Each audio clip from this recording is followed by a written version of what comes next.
how one 21-year-old sultan with a monster cannon ended 1,000 years of Roman history in just 53 bloody days. The city everyone said could never fall fell, and what happened next shocked the entire world.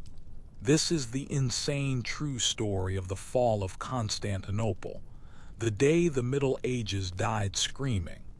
Smash like, subscribe, and comment 1453 if you're ready, because tonight's bedtime story is about the end of the world. There once stood a city at the edge of two worlds, a place where Europe met Asia, and where the waters of the Black Sea flowed down through narrow straits to mingle with the warm currents of the Mediterranean. This city had many names over its long history, but the one that echoed most powerfully through the centuries was Constantinople, the city of Constantine, the queen of cities, the eye of the world. For more than 1,000 years, Constantinople had stood as the capital of an empire that traced its lineage back to ancient Rome itself. When the western half of the Roman Empire crumbled and fell to barbarian invaders in the 5th century, the eastern half endured, preserved behind the massive walls that ringed this extraordinary city. The people who lived there called themselves Romans, though we know them today as Byzantines, and they carried forward the traditions of classical civilization through the long darkness of the medieval age. Picture, if you will, this city as it appeared in its days of glory. A great triangle of land thrust out into the waters where the Bosphorus meets the Sea of Marmara, protected on two sides by the sea, and on the third by walls so massive and so cunningly designed that they had never been breached by any enemy. Within those walls rose the domes of countless churches, chief among them the great Hagia Sophia, the Church of Holy Wisdom, whose vast interior seemed to float beneath a dome that contemporary observers said must surely be suspended from heaven by golden chains. The streets of Constantinople were paved with stone and lined with columns of marble brought from quarries across the Mediterranean world. Statues of emperors and heroes stood in public squares, and the hippodrome where chariot races were held could seat 80,000 spectators. Libraries preserved the works of ancient Greek philosophers and poets, Roman historians and orators, keeping alive the learning of antiquity while much of Europe had forgotten how to read. The markets of Constantinople offered goods from every corner of the known world. Silk from China, spices from India, furs from the frozen north, gold and ivory from Africa. All of these treasures passed through the hands of Byzantine merchants. The city was fabulously wealthy, and its wealth supported an army, a navy, and a civil service that administered territories stretching from the Balkans to Anatolia. But by the middle of the 15th century, the glory of Constantinople had faded considerably. The empire that once stretched across the Mediterranean had shrunk to little more than the city itself, and a few scattered territories. The Fourth Crusade of 1204 had dealt a devastating blow, when Latin Christians from Western Europe had sacked the city and established their own short-lived empire on its ruins. Though the Byzantines eventually reclaimed their capital, they never fully recovered from this catastrophe. The real threat, however, came from the east. The Ottoman Turks had been expanding steadily for more than a century, conquering the lands of Anatolia that had once been the heartland of Byzantine power. They had crossed into Europe and seized much of the Balkans, surrounding Constantinople on all sides. The great city had become an island of Christianity in a sea of Ottoman territory, connected to the wider world only by the narrow waters that foreign ships might traverse. In the year 1451, a new sultan ascended to the Ottoman throne. His name was Mehmed, and he was only 19 years old. But despite his youth, he burned with a single overwhelming ambition. He would do what no one had ever done before. He would capture Constantinople and add the ancient city of the Caesars to his growing empire. This is the story of the final days of Constantinople, of the men and women who lived through those terrible weeks in the spring of 1453, and of the end of an empire that had endured for more than a millennium. It is a story of courage and despair, of faith and doubt, of endings and beginnings. And like all true stories, it carries lessons that speak across the centuries to our own time. Mehmed II was not like other Ottoman sultans who had come before him. From his earliest years, he had displayed an intellectual curiosity that set him apart from the warriors and administrators who surrounded him. He learned to speak not only Turkish and Arabic, but also Greek, Latin, Persian, and Hebrew. He studied philosophy and science, poetry and history. He collected books and patronized scholars, and he dreamed dreams that exceeded anything his predecessors had imagined. But beneath this cultured exterior burned an ambition as fierce as any flame. Mehmed was determined to prove himself the greatest conqueror the world had ever known, and he knew that the key to this glory lay behind the walls of Constantinople. The city haunted his imagination. He sketched plans for its capture, studied maps of its defenses, and interrogated anyone who could tell him about its strengths and weaknesses. When he became sultan at the age of 19, many in his court thought him too young and inexperienced to rule effectively. His father, Murad II, had been a cautious and experienced leader who had twice tried to retire from the throne, only to be called back when crises arose. The young Mehmed seemed a poor replacement, more interested in books than in battles, more likely to spend his days in scholarly discussion than in military planning. They were wrong. Almost from the moment of his accession, Mehmed began preparing for the great enterprise that would define his reign. He ordered the construction of a massive fortress on the European shore of the Bosphorus, just a few miles north of Constantinople. This fortress, called Rumeli Hisari, would control the strait and prevent any ships from bringing aid to the besieged city. When the Byzantine emperor protested this violation of existing treaties, Mehmed ignored him. The time for treaties was over. The fortress was completed in an astonishingly short time, just 4 months from the laying of the first stone to the mounting of the great cannon that would command the waterway. Mehmed drove his workers mercilessly, and those who failed to meet his expectations were executed without hesitation. The young sultan, who loved poetry and philosophy, could be utterly ruthless when his ambitions were at stake.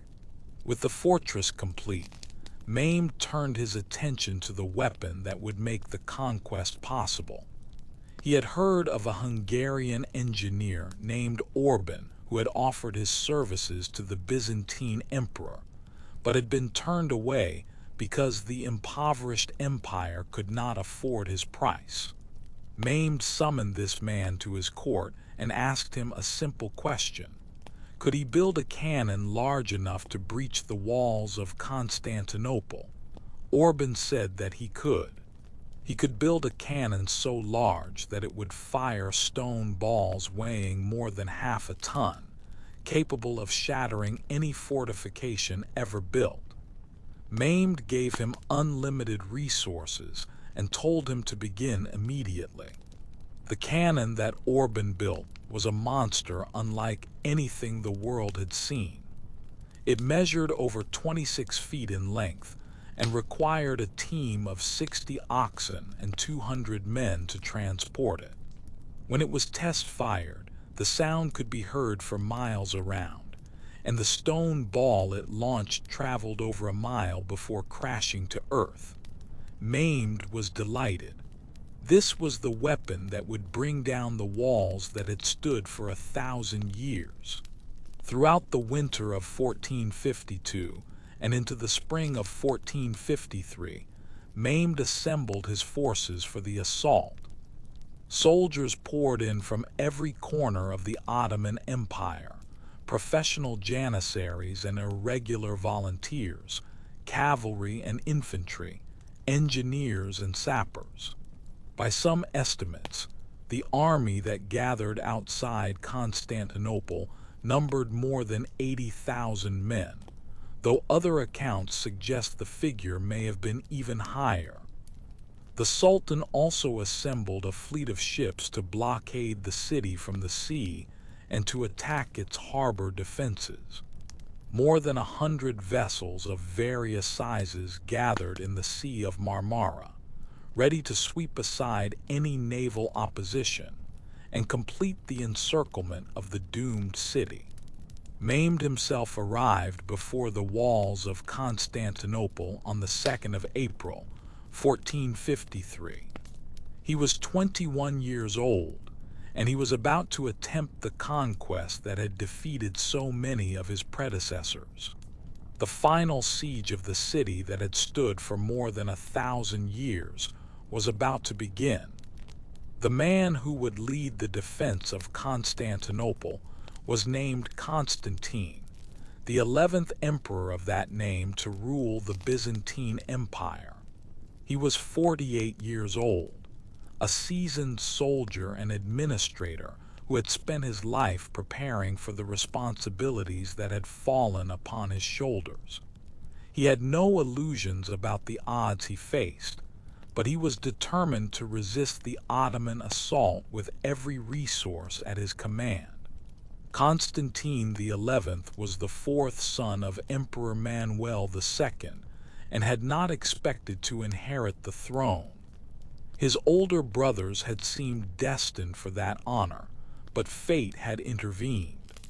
One brother died young, another proved unfit to rule, and a third perished under mysterious circumstances. When the last of his brothers died in 1448, Constantine found himself the unlikely heir to an empire that was little more than a shadow of its former glory. He had been governing the Byzantine territory in the Peloponnese, the southern peninsula of Greece, when the news of his accession reached him. He traveled to Constantinople by ship, since the land routes were controlled by the Ottomans, and was crowned in January of 1449. The ceremony took place not in the great Hagia Sophia, but in a smaller church, for the cathedral had been the scene of a bitter theological dispute that divided the city. This dispute was one of the many problems that plagued Constantine's reign. In a desperate attempt to secure military aid from Western Europe, his predecessors had agreed to a union between the Orthodox Church of Byzantium and the Roman Catholic Church of the West. The Union of Florence, signed in 1439, had formally ended the schism that had divided Eastern and Western Christianity for centuries. But many in Constantinople rejected this union, viewing it as a betrayal of their faith and a submission to the hated Latins who had sacked their city 2 centuries before. Constantine found himself caught between two fires. Without the union, there would be no help from the West, and Constantinople would fall.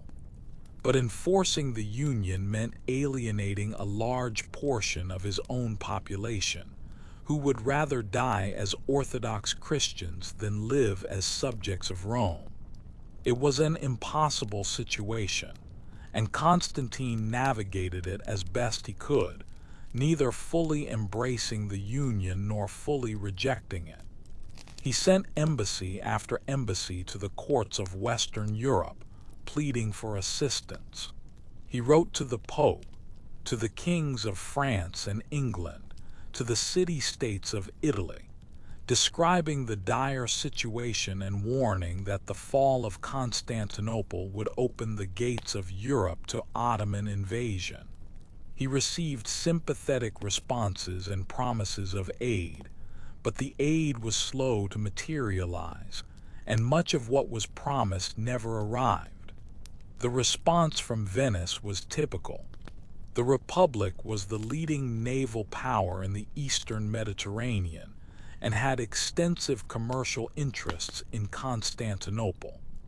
The Venetian Senate debated the matter at length, weighing the costs and benefits of intervention.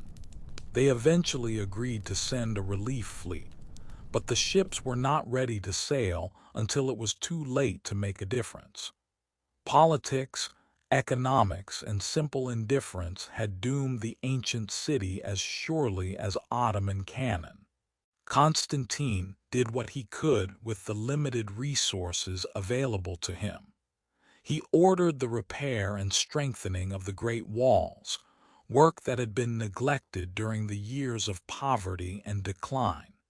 He stockpiled food and weapons, knowing that a siege might last for months. He recruited soldiers from wherever he could find them, though the population of the city had dwindled to perhaps 50,000 people, a fraction of what it had been in the days of Byzantine glory. The most valuable reinforcement came from an unexpected source. Giovanni Giustiniani Longo was a Genoese nobleman with a reputation as one of the finest military engineers in Europe. He arrived in Constantinople in January of 1453 with 700 well-armed men and offered his services to the emperor. Constantine gratefully accepted, placing Giustiniani in command of the defense of the land walls, the sector where the Ottoman assault was expected to fall heaviest. As the Ottoman army gathered outside the walls, Constantine faced the approaching storm with the dignity and courage that his position demanded. He knew that he was probably going to die, that the city he had sworn to defend was probably going to fall. But he also knew that some things were worth dying for, and that 1,000 years of history could not be surrendered without a fight. The Ottoman bombardment began on the 6th of April, 1453. The great cannon that Orban had built was positioned opposite the weakest section of the land walls, near a gate called the Gate of St. Romanus. Around it were arranged dozens of smaller cannon, all trained on the same stretch of wall, ready to pound the ancient stones into rubble. The first shots of the great cannon announced a new era in the history of warfare. The stone balls, each weighing more than 1,000 pounds, struck the walls with a force that no fortification had ever been designed to withstand. The sound of the impacts could be heard throughout the city, each crash a reminder that death was approaching one stone at a time. But the great cannon had problems of its own. It could only be fired 7 times a day because it took hours to cool down and reload after each shot. The recoil was so tremendous that the cannon had to be carefully repositioned after each firing. And on one occasion, the barrel cracked from the heat and pressure, killing several of the gunners and putting the weapon out of action for days while repairs were made. The defenders of Constantinople did not simply wait to be destroyed. Every night, work crews ventured out to repair the damage that the day's bombardment had caused. They filled the breaches with earth and timber, constructing makeshift barriers that could absorb the impact of the stone balls. They hung bales of wool and leather over the walls to cushion the blows. They worked by torchlight and moonlight, racing against the dawn when the guns would speak again. Giustiniani proved to be everything Constantine had hoped for and more. He was everywhere along the walls, inspecting the defenses, encouraging the men, directing the repair efforts. His military expertise was invaluable, and his personal courage inspired those around him. The Genoese soldiers he had brought with him fought alongside the Greeks as brothers, united by a common enemy and a common cause. The Ottoman assault was not limited to the land walls. Mehmed had brought his fleet into the Sea of Marmara, and these ships attempted to force their way into the Golden Horn, the inlet that formed Constantinople's harbor. A great chain had been stretched across the mouth of the Golden Horn, preventing any vessel from entering without permission. Ottoman ships tried to break through this chain, but they were driven back by Byzantine and Italian vessels defending the entrance. Frustrated by this failure, Mehmed conceived a plan that demonstrated both his boldness and his determination. If his ships could not enter the Golden Horn by sea, they would enter by land. He ordered the construction of a road over the hills behind the Genoese colony of Galata, on the northern side of the inlet. This road was greased with animal fat, and on the night of April 22nd, more than 70 Ottoman ships were dragged overland and launched into the Golden Horn behind the defensive chain. The defenders woke to find enemy ships floating in waters they had thought secure. A Venetian attempt to destroy these vessels with fire ships was betrayed to the Ottomans, and the attack ended in disaster. The sailors who were captured were executed within sight of the city walls, and Constantine retaliated by beheading Ottoman prisoners on the ramparts. The siege was becoming a contest of mutual atrocities, as sieges often do. The Ottoman ships in the Golden Horn constructed a pontoon bridge that allowed troops to cross from one shore to the other, threatening sections of the wall that had previously been considered safe. The defenders were forced to spread their already thin forces even thinner, manning defenses along the entire perimeter of the city, instead of concentrating on the land walls, where the main assault was expected. Day after day, the bombardment continued. Day after day, the walls crumbled a little more. The people of Constantinople could see their defenses weakening, could count the days and weeks passing without the arrival of the Western relief fleet that had been promised. Hope faded slowly, like a candle burning down to its final inch of wax. What was it like to live in Constantinople during those terrible weeks of April and May? The chronicles that have survived give us glimpses of a city under siege, a community facing extinction with a mixture of courage, fear, faith, and despair.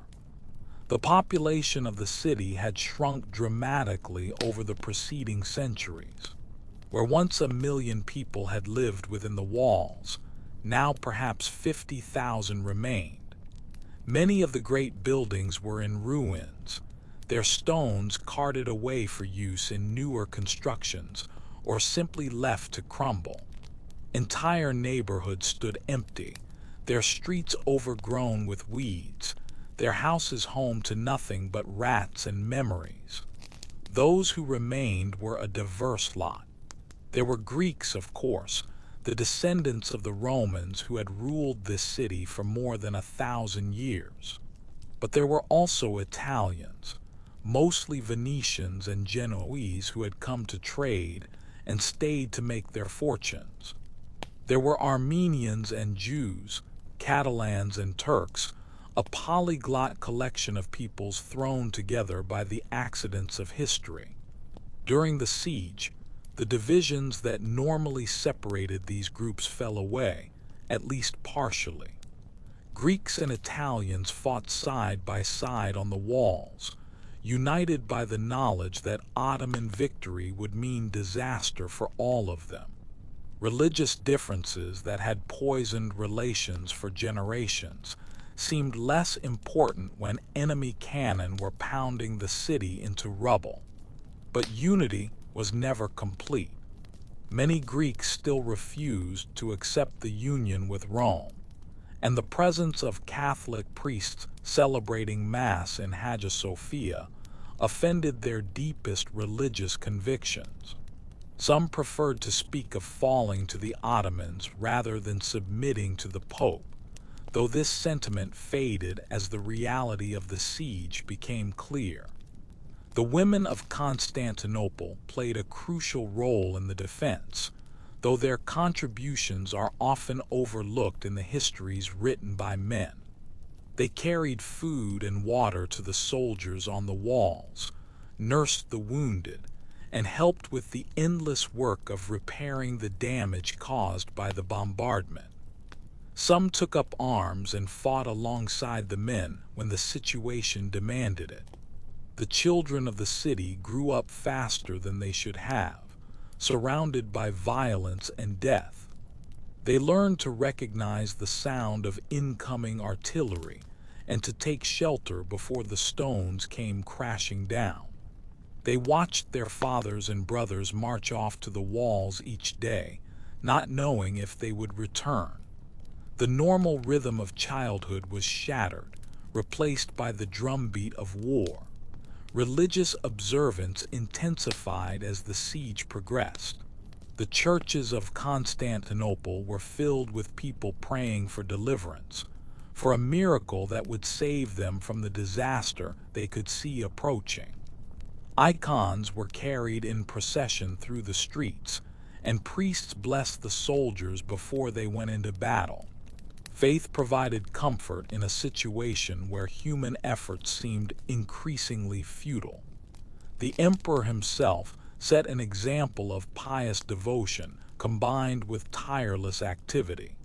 Constantine was constantly on the move, inspecting the defenses, consulting with his commanders, encouraging the common soldiers who manned the walls.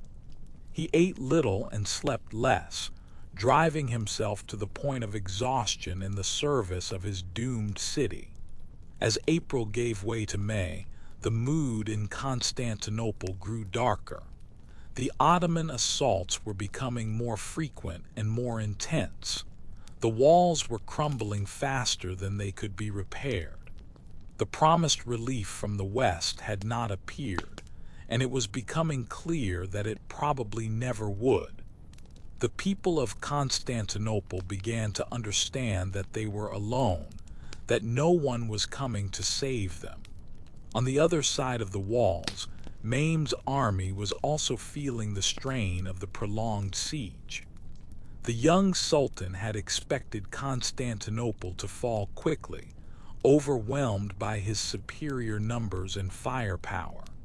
Instead, the defenders were holding on with a tenacity that surprised everyone. The Ottoman camp sprawled across the landscape west of the city, a vast temporary city of tents and supply depots, forges and bakeries, hospitals and parade grounds. Soldiers from across the empire had gathered here, speaking dozens of different languages, worshiping according to various traditions, united only by their loyalty to the Sultan and their desire for the riches that would follow victory. The Janissaries were the elite of this army, professional soldiers recruited as children from Christian families in the Balkans and trained from youth in the arts of war. They were ferocious fighters, disciplined and fanatical, devoted to the Sultan who was both their master and their father. But even the Janissaries were growing frustrated with the slow progress of the siege, and there were murmurs of discontent in their ranks. The irregular troops who made up the bulk of the Ottoman forces were even more restless. Many had joined the expedition in hope of plunder, expecting a quick victory followed by days of looting in the richest city in the world. Instead, they found themselves sitting in trenches, eating bad food, and watching their comrades die in futile assaults against walls that refused to fall. Mehmed faced a choice that would determine the outcome of the siege. He could continue the bombardment and wait for the walls to collapse completely, a process that might take months and would give the Western powers time to organize a relief expedition. Or he could order a general assault, throwing his entire army against the defenses in hope of overwhelming them through sheer numbers. The assault would be costly, and it might fail, but if it succeeded, the prize would be his. The Sultan's advisors were divided. Some counseled patience, pointing out that time was on their side and that the defenders were weakening day by day. Inside Constantinople, the defenders also knew that the final assault was coming. The signs were unmistakable. The bombardment had intensified. The Ottoman troops were massing opposite the weakest sections of the wall, and the sounds from the enemy camp suggested preparations for a major attack. On the evening of May 28th, Emperor Constantine summoned his commanders to a final council of war. They met in a church near the walls, surrounded by the flickering light of candles and the solemn faces of saints staring down from ancient mosaics. The emperor spoke to them of duty and honor, of the 1,000 years of history that had brought them to this moment, of the faith that sustained them even in the darkest hour. He did not pretend that the situation was hopeful. The walls were breached in several places, the garrison was exhausted, and no relief was coming from the west. Tomorrow would bring the final battle, and many who stood in that church would not survive to see another sunset.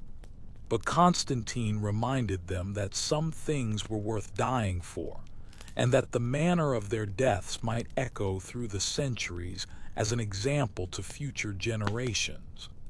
Giustiniani spoke as well, addressing the practical matters of defense. He outlined the dispositions of the troops, the plans for responding to attacks at different points along the wall, the signals that would be used to coordinate the defense. His calm professionalism steadied the nerves of men who might otherwise have given way to despair. When the council ended, the commanders dispersed to their posts. Constantine himself rode the length of the walls one final time, showing himself to the soldiers, speaking words of encouragement, receiving the blessings of priests who accompanied him on his rounds. He was a man riding to his death, and he knew it, but he carried himself with the dignity that his ancient office demanded. Meanwhile, the people of Constantinople gathered in the churches to pray. The great Hagia Sophia was filled to overflowing, Greeks and Italians kneeling side by side, Orthodox and Catholic united at last by the approach of death. The Divine Liturgy was celebrated one final time in the cathedral that had been the spiritual heart of Byzantine Christianity for 900 years. Those who were there later remembered it as a moment of transcendent beauty, a farewell to a world that was about to end. Outside the church, the streets were quiet. Most of the civilian population had withdrawn to their homes, waiting for whatever the morning would bring. Some had already fled the city by sea, taking ship for Crete or Italy or wherever they might find refuge. Others had decided to stay, to share the fate of the city where they had been born and where they expected to die. The night passed slowly, each hour bringing the assault closer. The moon rose and set, the stars wheeled overhead, and Constantinople kept its final watch. In the Ottoman camp, the call to prayer echoed across the hills as the faithful prepared themselves for holy war. In the city, church bells tolled the hours as they had tolled for centuries, marking the passage of time toward an end that could no longer be avoided. And then, in the darkness before dawn, the attack began. The Ottoman assault commenced in the early hours of May 29th, before the sun had risen above the eastern horizon. The night was shattered by the roar of cannon, the blare of trumpets, the beating of drums, and the voices of tens of thousands of men raising the war cry as they surged toward the walls. Mehmed had planned the attack carefully, intending to wear down the defenders with waves of expendable troops before committing his elite janissaries for the final breakthrough. The first wave consisted of irregular soldiers, poorly armed and poorly trained, driven forward by the promise of plunder and the fear of the officers who stood behind them with drawn swords. They crashed against the walls like waves against a rock, dying by the hundreds but forcing the defenders to expend their energy and ammunition. The irregulars were followed by Anatolian troops, better equipped and more disciplined, who pressed the attack with greater determination. They brought scaling ladders and attempted to climb the walls, only to be thrown back by the defenders who poured down arrows, stones, and Greek fire, the Byzantine incendiary weapon that clung to everything it touched and burned even on water. Giustiniani commanded the defense at the most critical point, the section of wall near the gate of St. Romanus, where the great cannon had done the most damage. Here the fighting was fiercest, hand-to-hand combat in the rubble of shattered fortifications, men killing and dying in the darkness, while the fate of a civilization hung in the balance. For hours the defenders held. The Ottoman waves broke against their resistance, leaving heaps of dead at the foot of the walls. The irregulars were slaughtered almost to a man, and the Anatolian troops were driven back with heavy losses. As dawn began to lighten the eastern sky, it seemed possible that the assault might fail, that Constantinople might survive another day. But Mehmed had not yet committed his best troops. The janissaries had been held in reserve, waiting for the moment when the defenders would be exhausted and vulnerable. At the Sultan's command, they advanced, fresh and eager, their white caps visible in the growing light, their disciplined ranks moving forward with the steady purpose of men who knew their business. The janissaries hit the walls like a thunderbolt. They fought with skill and ferocity, exploiting every weakness in the defense, pressing forward over the bodies of their fallen comrades. The exhausted defenders, many of whom had been fighting for hours without rest, began to waver, and then disaster struck. Giustiniani, the Genoese commander who had been the soul of the defense, was wounded. A shot struck him in the chest, penetrating his armor and causing a grievous injury. His men carried him from the wall, seeking a ship that might take him to safety, and his departure created confusion and panic among the defenders.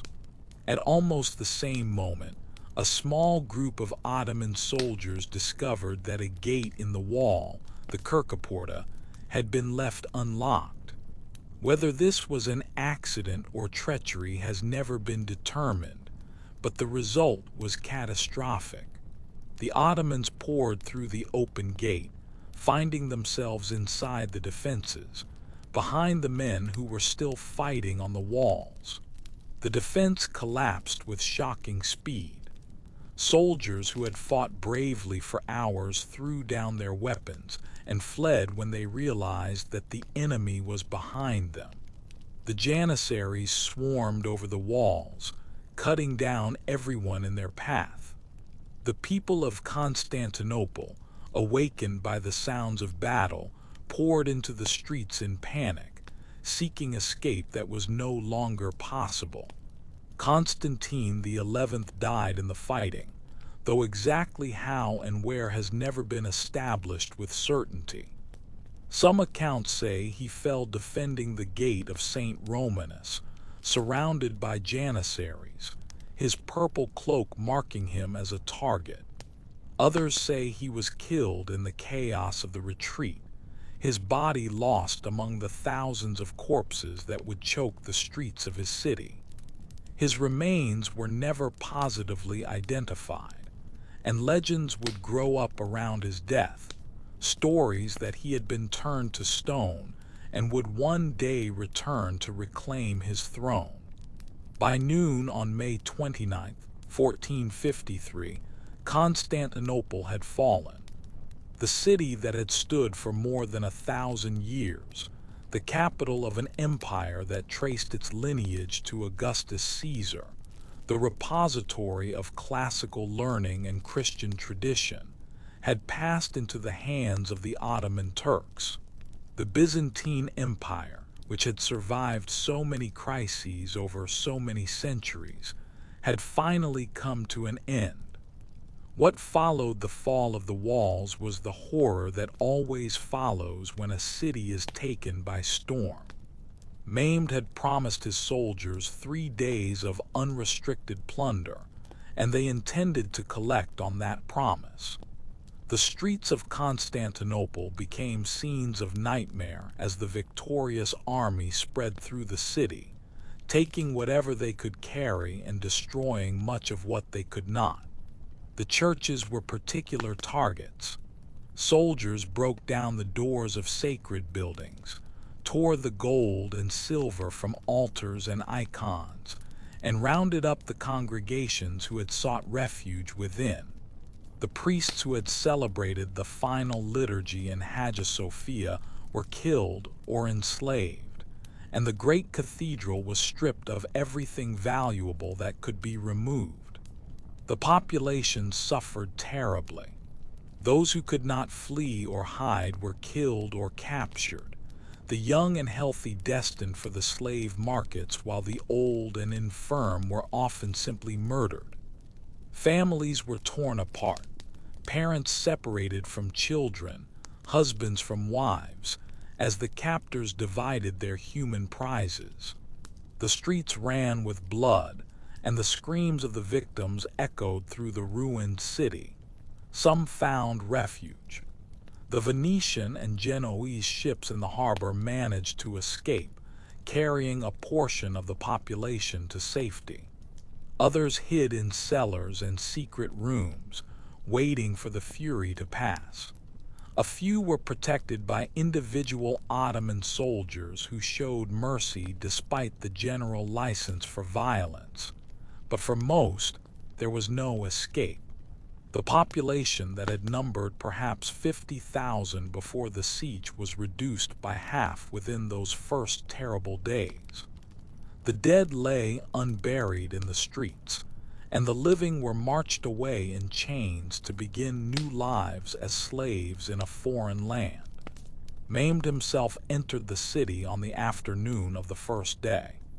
He rode through the ruined streets to Hagia Sophia, the great church that had been the symbol of Byzantine Christianity for 9 centuries. According to tradition, he dismounted and entered the building, climbing to the altar and gazing up at the dome that seemed to float above him like a second sky.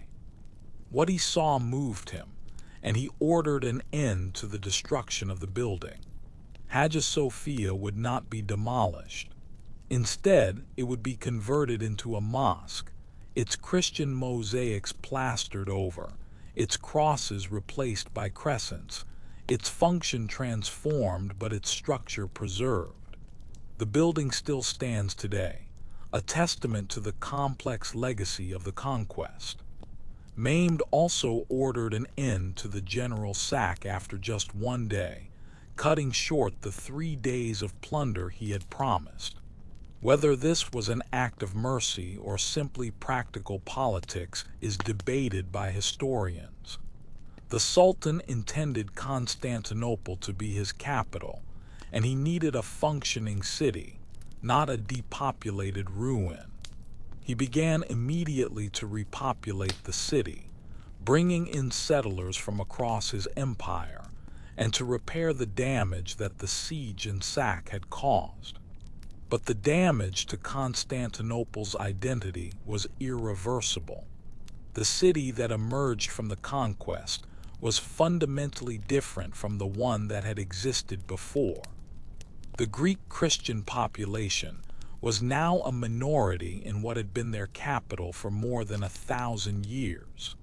The churches were converted to mosques, the crosses were taken down, and the call to prayer replaced the tolling of bells.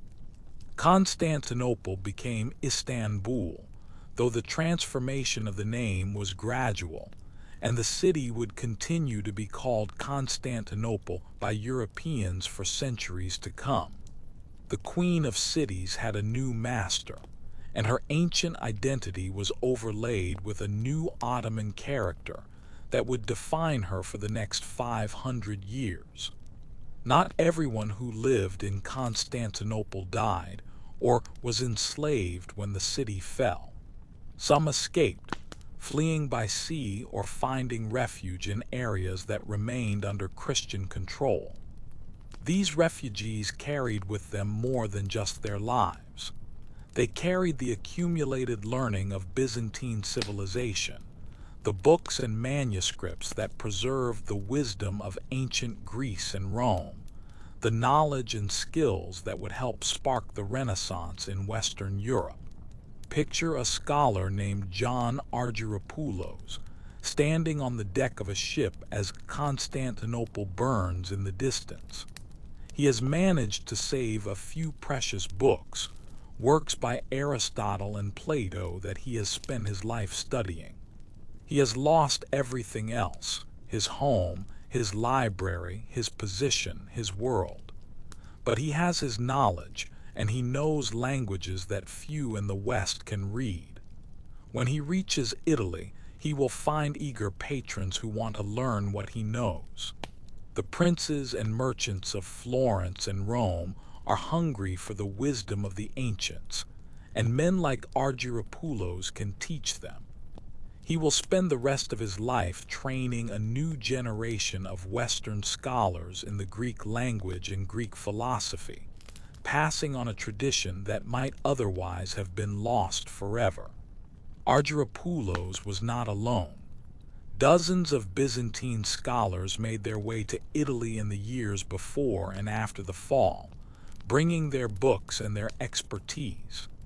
They found positions in the courts of princes, in the new universities that were springing up across Italy, in the households of wealthy humanists who collected knowledge as other men collected art or jewels. The impact of this intellectual migration cannot be overstated. Before the fall of Constantinople, knowledge of ancient Greek was rare in Western Europe.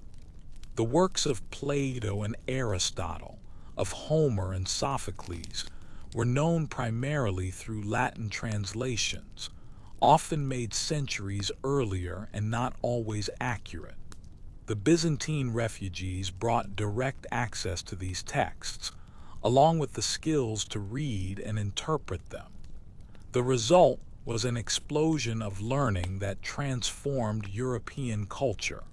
Scholars who had relied on second-hand knowledge could now engage directly with the original sources. Ideas that had been filtered through centuries of commentary could now be examined fresh. The intellectual ferment that we call the Renaissance owed much to the refugees who fled the dying Byzantine Empire. But the loss was also real. Many books did not survive the fall of Constantinople. Unique manuscripts, irreplaceable records of ancient learning, were destroyed in the sack or lost in the chaos of flight. We will never know what treasures perished in those terrible days, what knowledge was lost forever when the libraries burned. The refugees themselves were often objects of pity and contempt in their new homes. They had been members of an ancient civilization, heirs to 1,000 years of empire, and now they were beggars, dependent on the charity of strangers. Some adapted successfully, building new lives in the West and achieving fame and influence. Others never recovered, spending their remaining years mourning what had been lost. Cardinal Bessarion was one of the success stories. Born in Constantinople and trained in its intellectual traditions, he had converted to Catholicism and been made a cardinal by the Pope. After the fall, he devoted himself to preserving Byzantine culture, collecting manuscripts and eventually donating his library to the city of Venice, where it became the foundation of the Bibliotheca Marciana, one of the great libraries of the Renaissance. Others were less fortunate. Some of the refugees drifted from city to city, never finding a permanent home, never recovering from the trauma of exile. They had lost not just a city but a world, an entire way of life that could never be rebuilt. Their grief was inconsolable, and it echoes through the documents and letters they left behind. The fall of Constantinople sent shockwaves throughout the Christian world. News of the disaster spread slowly, carried by ship and messenger to the courts of Europe, greeted everywhere with horror and disbelief. The city that had been the bulwark of Christendom against the Islamic East had fallen.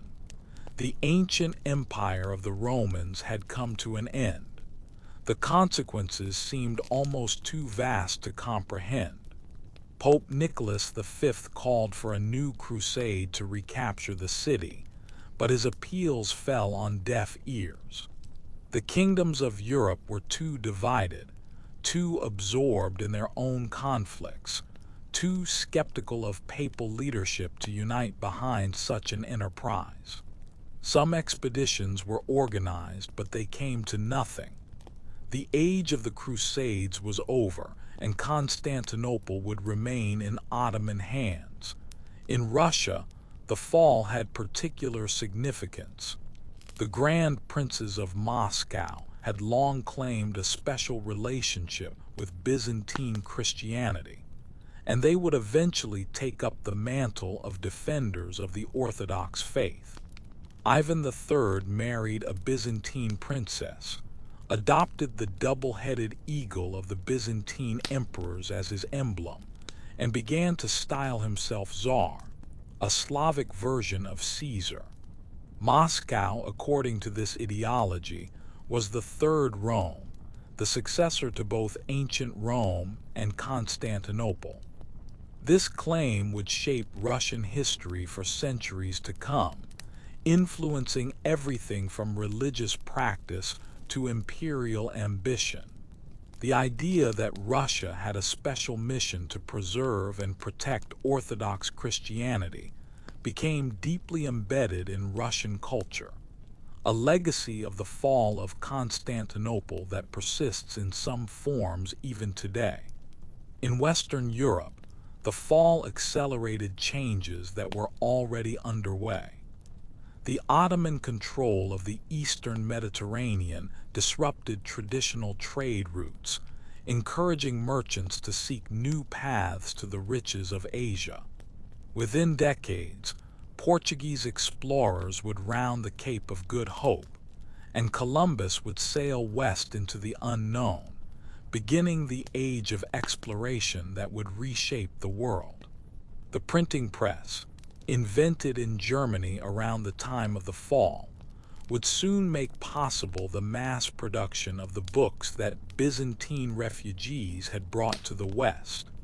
The intellectual traditions preserved through centuries in Constantinople would spread as never before, reaching audiences that no manuscript could have touched. The Renaissance would flourish, drawing on the classical heritage that Byzantium had kept alive through the dark centuries. But these were cold consolations for those who mourned the lost city. For generations, Greek Christians would speak of Constantinople with longing, telling stories of its former glory and dreaming of its restoration. The great idea, as this dream came to be called, would inspire Greek nationalism well into the 20th century, a testament to the enduring power of memory and loss. The Ottomans, for their part, set about transforming their conquest into the capital of a world empire. Istanbul, as it came to be known, would rival and eventually surpass its Byzantine predecessor in size and splendor. The sultans who followed built mosques and palaces, markets and baths, creating a city that was distinctly Ottoman while preserving something of its Byzantine heritage.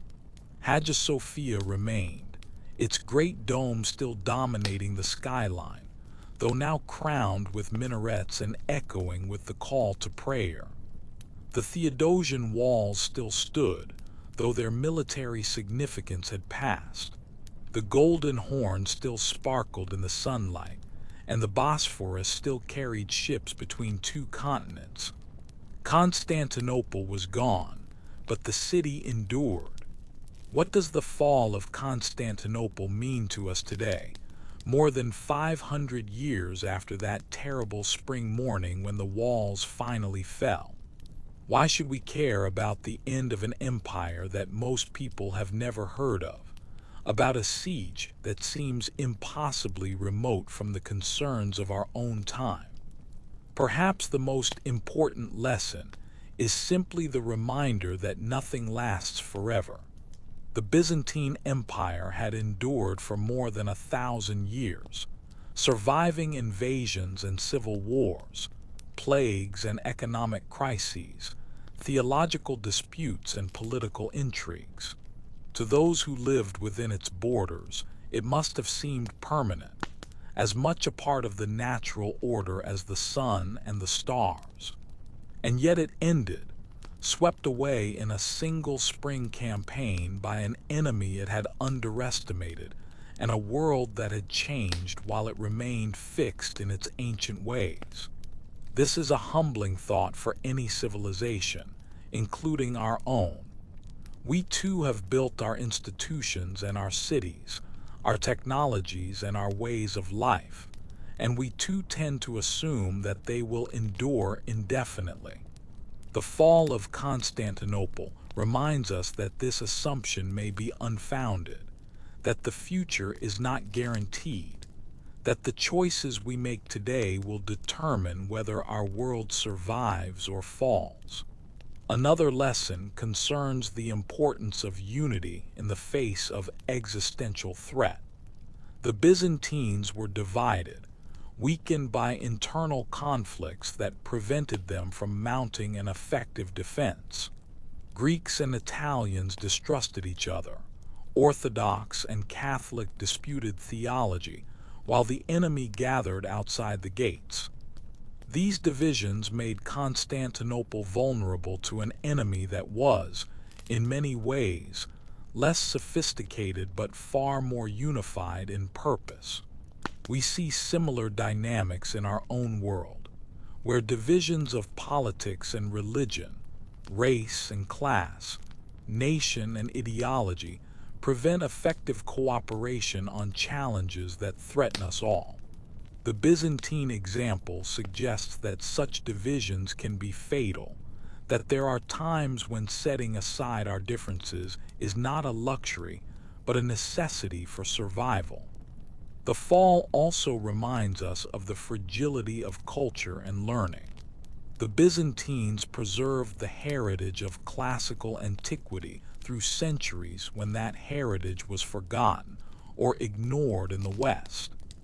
Their libraries held treasures that existed nowhere else.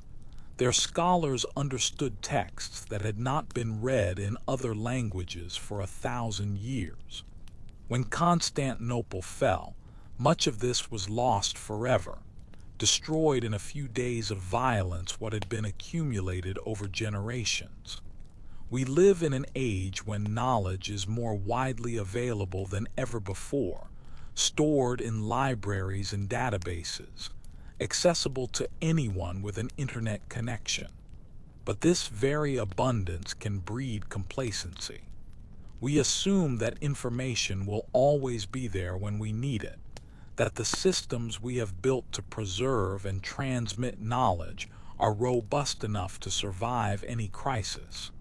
The Byzantine example suggests that this assumption, too, may be dangerous.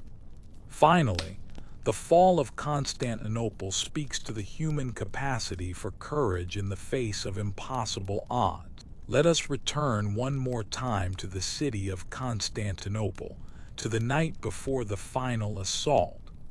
Let us walk through those ancient streets one last time, seeing what the people who lived there saw, feeling what they felt. The evening is warm, the air soft with the promise of summer. The sun has set behind the hills of Thrace, painting the sky in shades of orange and pink before fading into purple darkness. The first stars are appearing overhead, the same stars that have watched over this city since its founding more than 1,000 years ago. The streets are quiet, quieter than they have been in living memory. Most of the population has withdrawn to their homes or to the churches, praying for deliverance or simply waiting for whatever the morning will bring. The shops that once lined the main avenues are shuttered and dark, their goods long since sold or hidden away. Here and there, groups of soldiers move through the shadows, heading for their positions on the walls. They are tired, these men, worn down by weeks of constant vigilance and combat. But they carry themselves with a certain grim determination, the knowledge that tomorrow will bring the final test of their courage and skill. The walls themselves loom dark against the sky, their massive bulk a reminder of the centuries when they kept the world at bay. Now they are scarred and broken, great gaps torn in their fabric by Ottoman cannon, hastily repaired with timber and earth. The defenders man these makeshift barriers, peering into the darkness beyond, listening for the sounds that will signal the beginning of the assault. On the other side of those walls, the Ottoman army waits. Campfires dot the landscape like earthbound stars, marking the positions of regiments and battalions, tens of thousands of men resting before the battle. The sounds of prayer drift across the no man's land, voices raised in supplication to Allah, asking for victory in the morning's combat.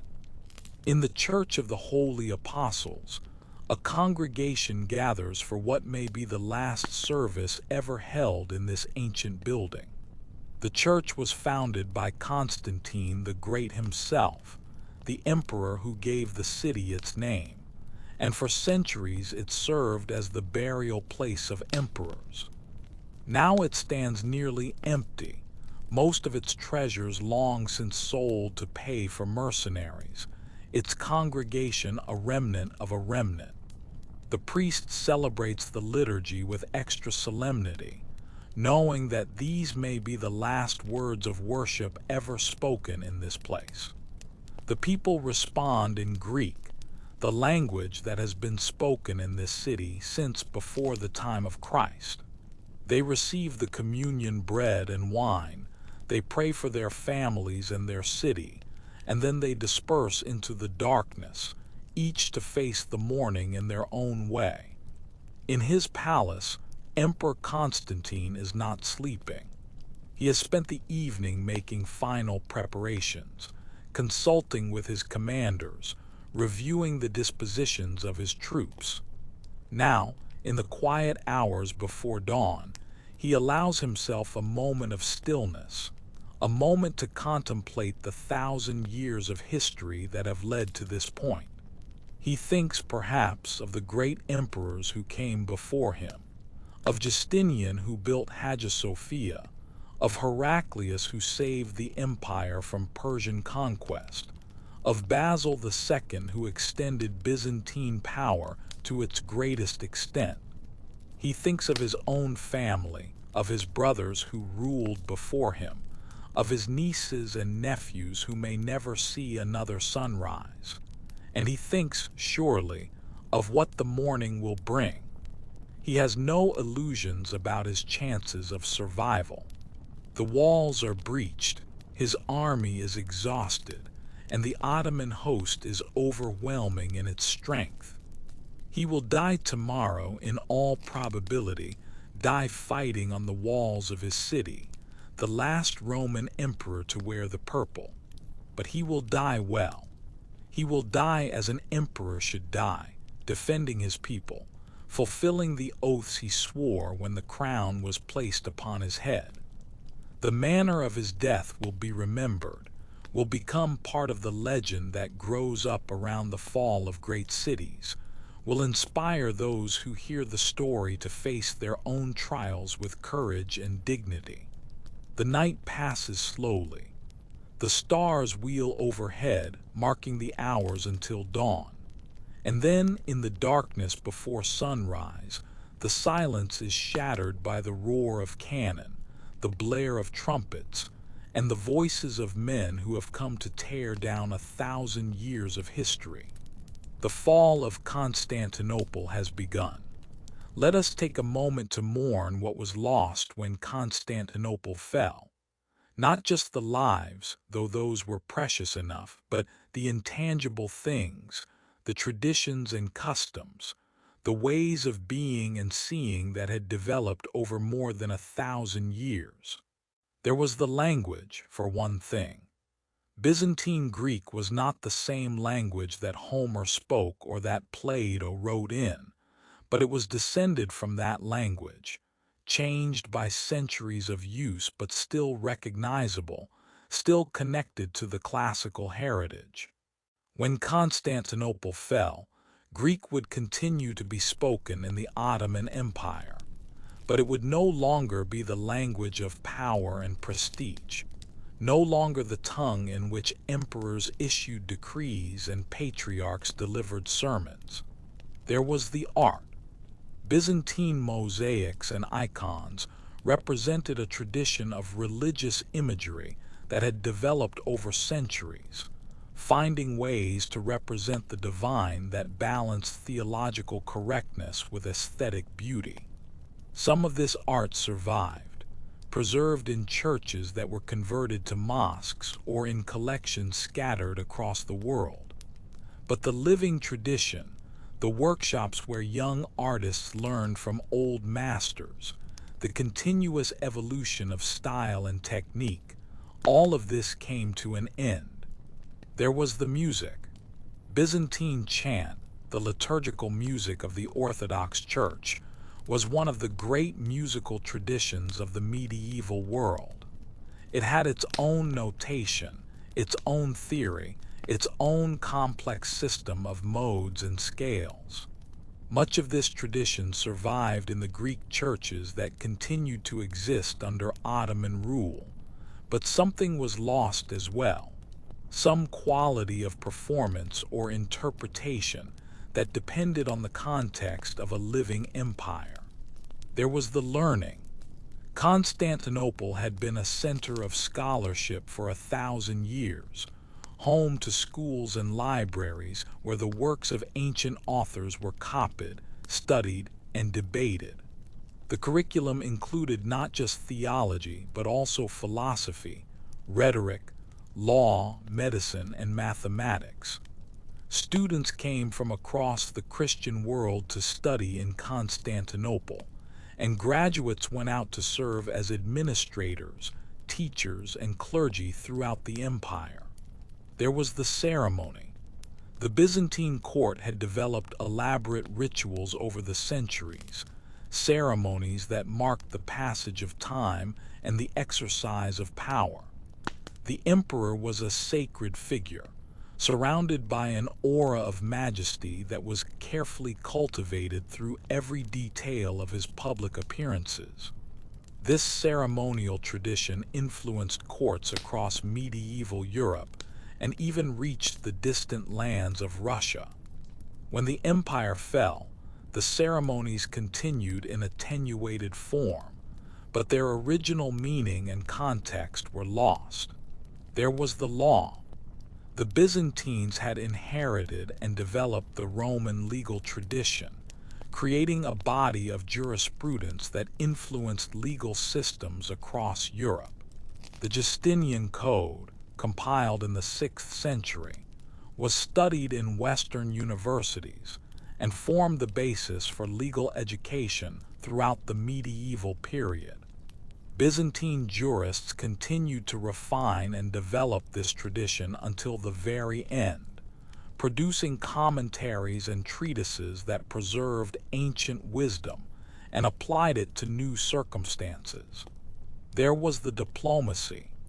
The Byzantines had elevated diplomacy to an art form, using their wealth and prestige to manage relations with neighbors both friendly and hostile.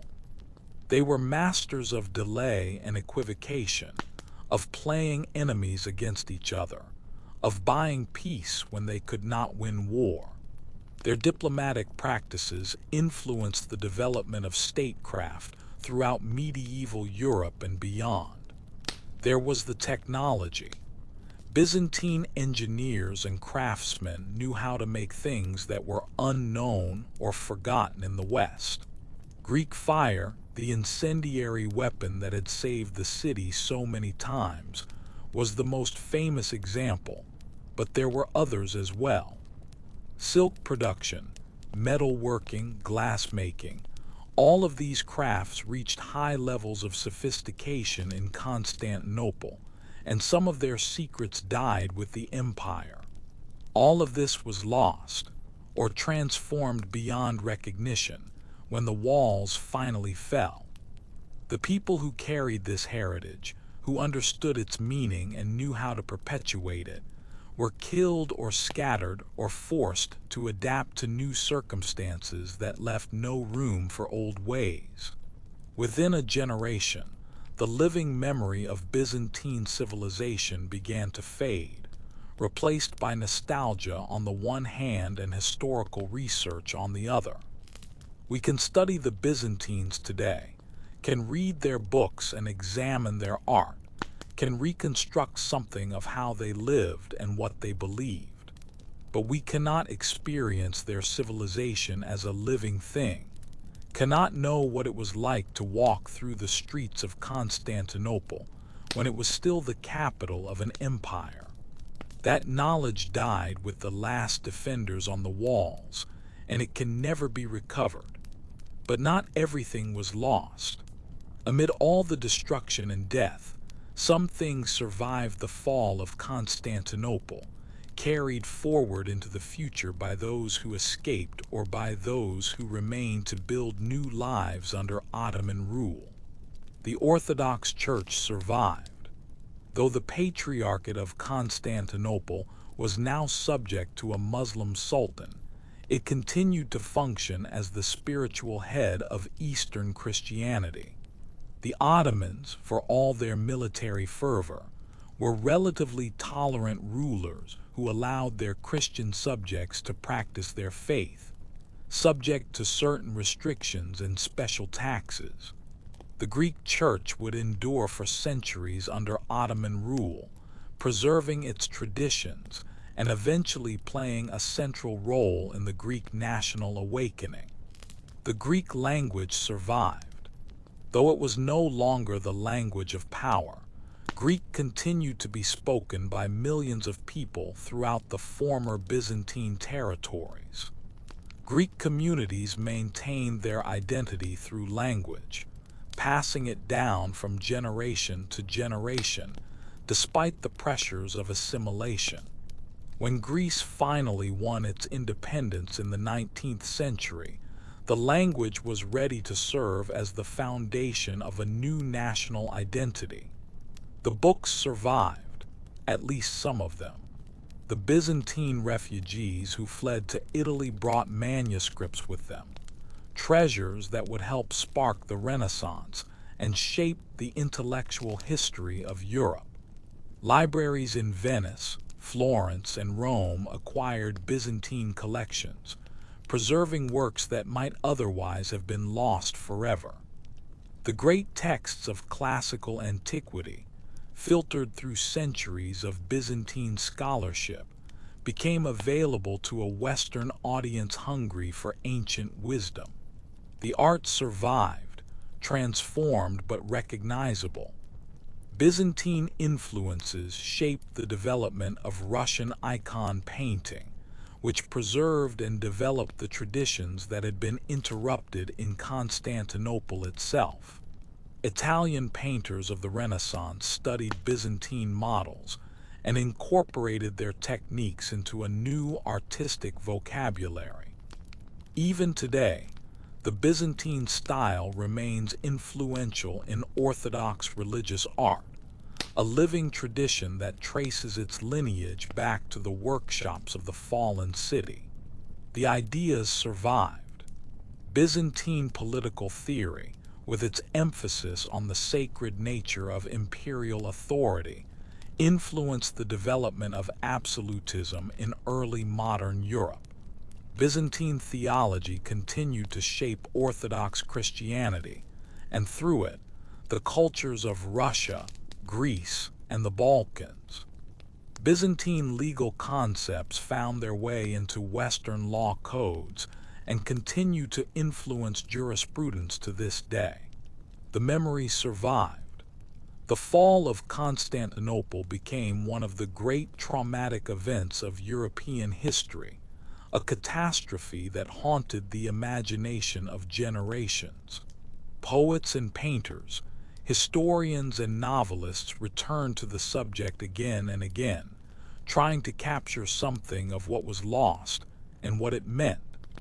The last emperor became a legendary figure, a symbol of noble resistance against overwhelming odds, his death transformed into a kind of secular martyrdom. And the city itself survived, though transformed almost beyond recognition.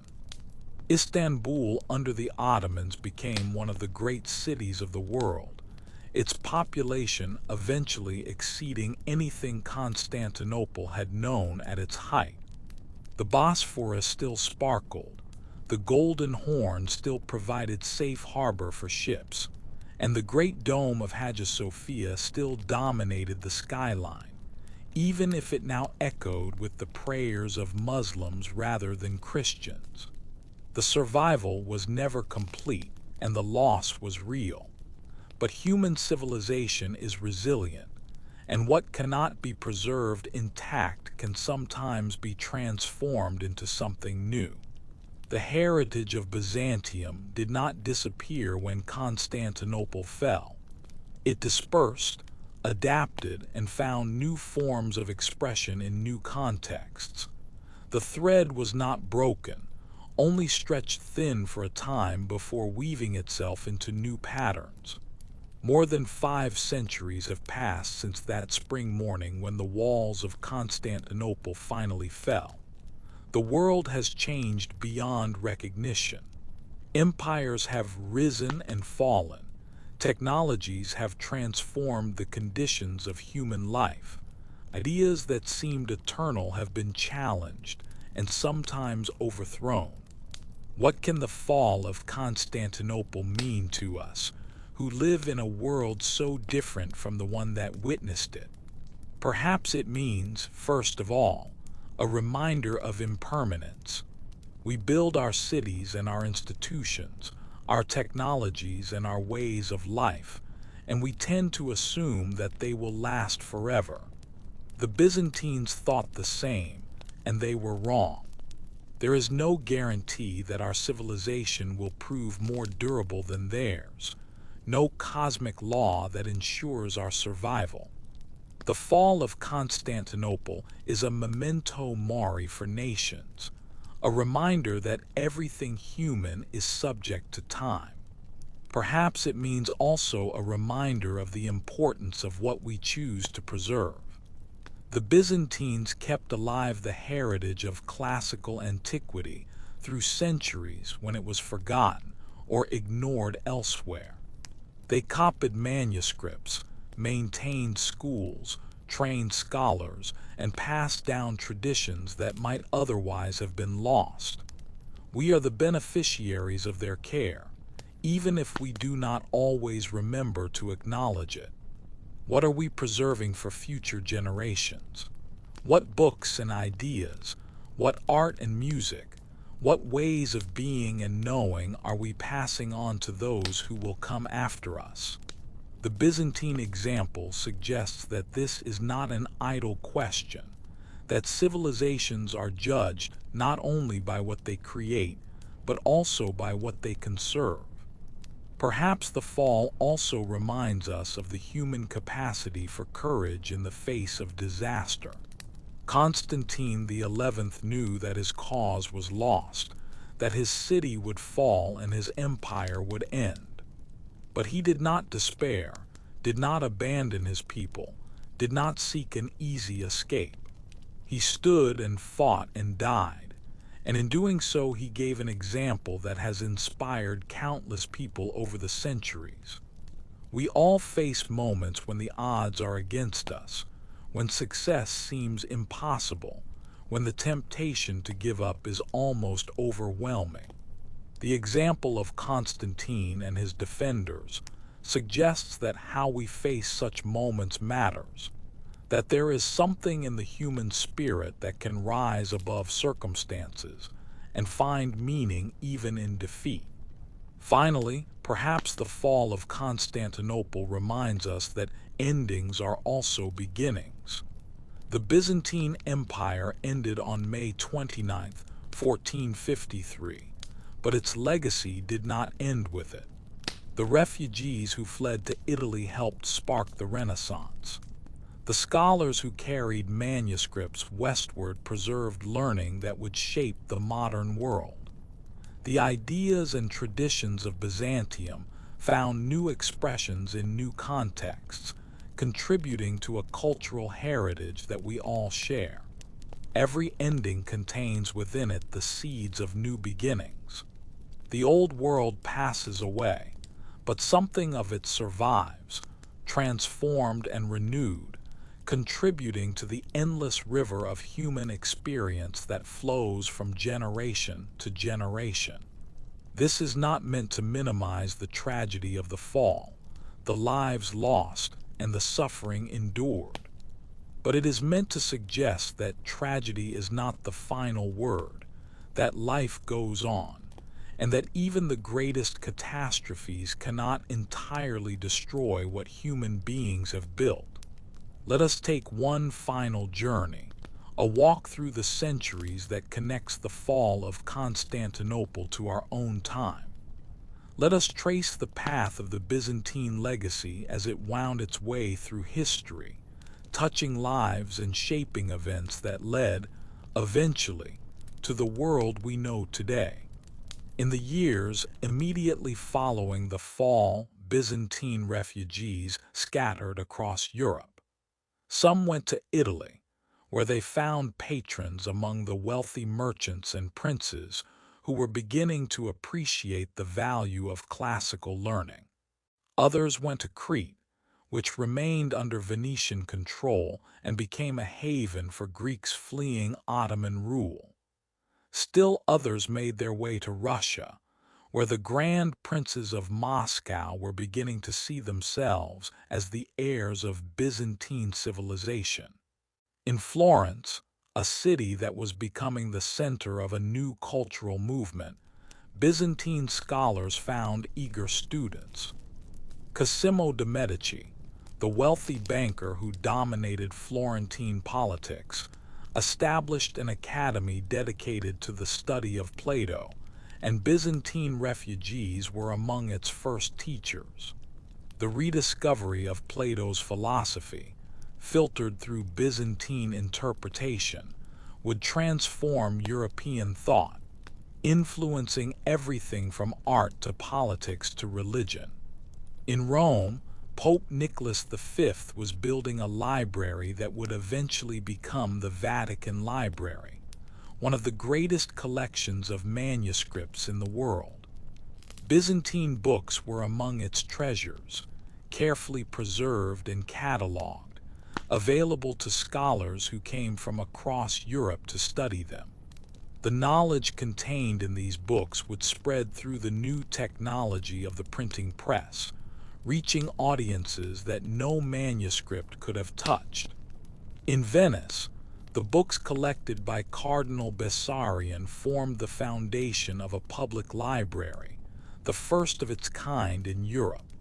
Bessarion had dreamed of a crusade to recapture Constantinople, but when that dream faded, he turned his attention to preserving what he could of Byzantine culture. His library still exists, its Byzantine manuscripts now available to anyone who makes the journey to consult them. The decades passed, and the direct witnesses to the fall began to die. Their children and grandchildren preserved their stories, but the lived experience of Byzantine civilization faded into memory and then into history. New generations grew up in a world where Constantinople was Istanbul, where the Byzantine Empire was a subject for scholars rather than a living reality. But the legacy continued to spread. The printing presses of Venice and Rome produced editions of classical texts that had been preserved by Byzantine scholars, making Homer and Plato, Aristotle and Euclid available to anyone who could read Latin or Greek. These books found their way to universities and private libraries across Europe, shaping the education of generations. When Martin Luther nailed his theses to the church door in Wittenberg, he was drawing on a tradition of textual scholarship that owed much to Byzantine precedent. When Galileo turned his telescope toward the heavens, he was building on a foundation of astronomical knowledge that had been preserved in Byzantine manuscripts. When Isaac Newton formulated his laws of motion, he was standing on the shoulders of giants whose works had survived, because Byzantine scribes had copied them century after century. The centuries rolled on. The Ottoman Empire reached its peak and then began to decline. The nations of Europe expanded across the globe, carrying with them ideas and institutions that traced their origins in part to the Byzantine heritage.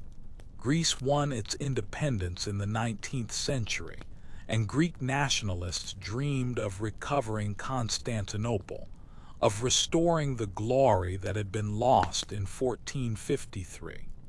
Those dreams were never fulfilled. Constantinople remained in Turkish hands, becoming the great city of Istanbul, capital of a republic that rose from the ashes of the Ottoman Empire.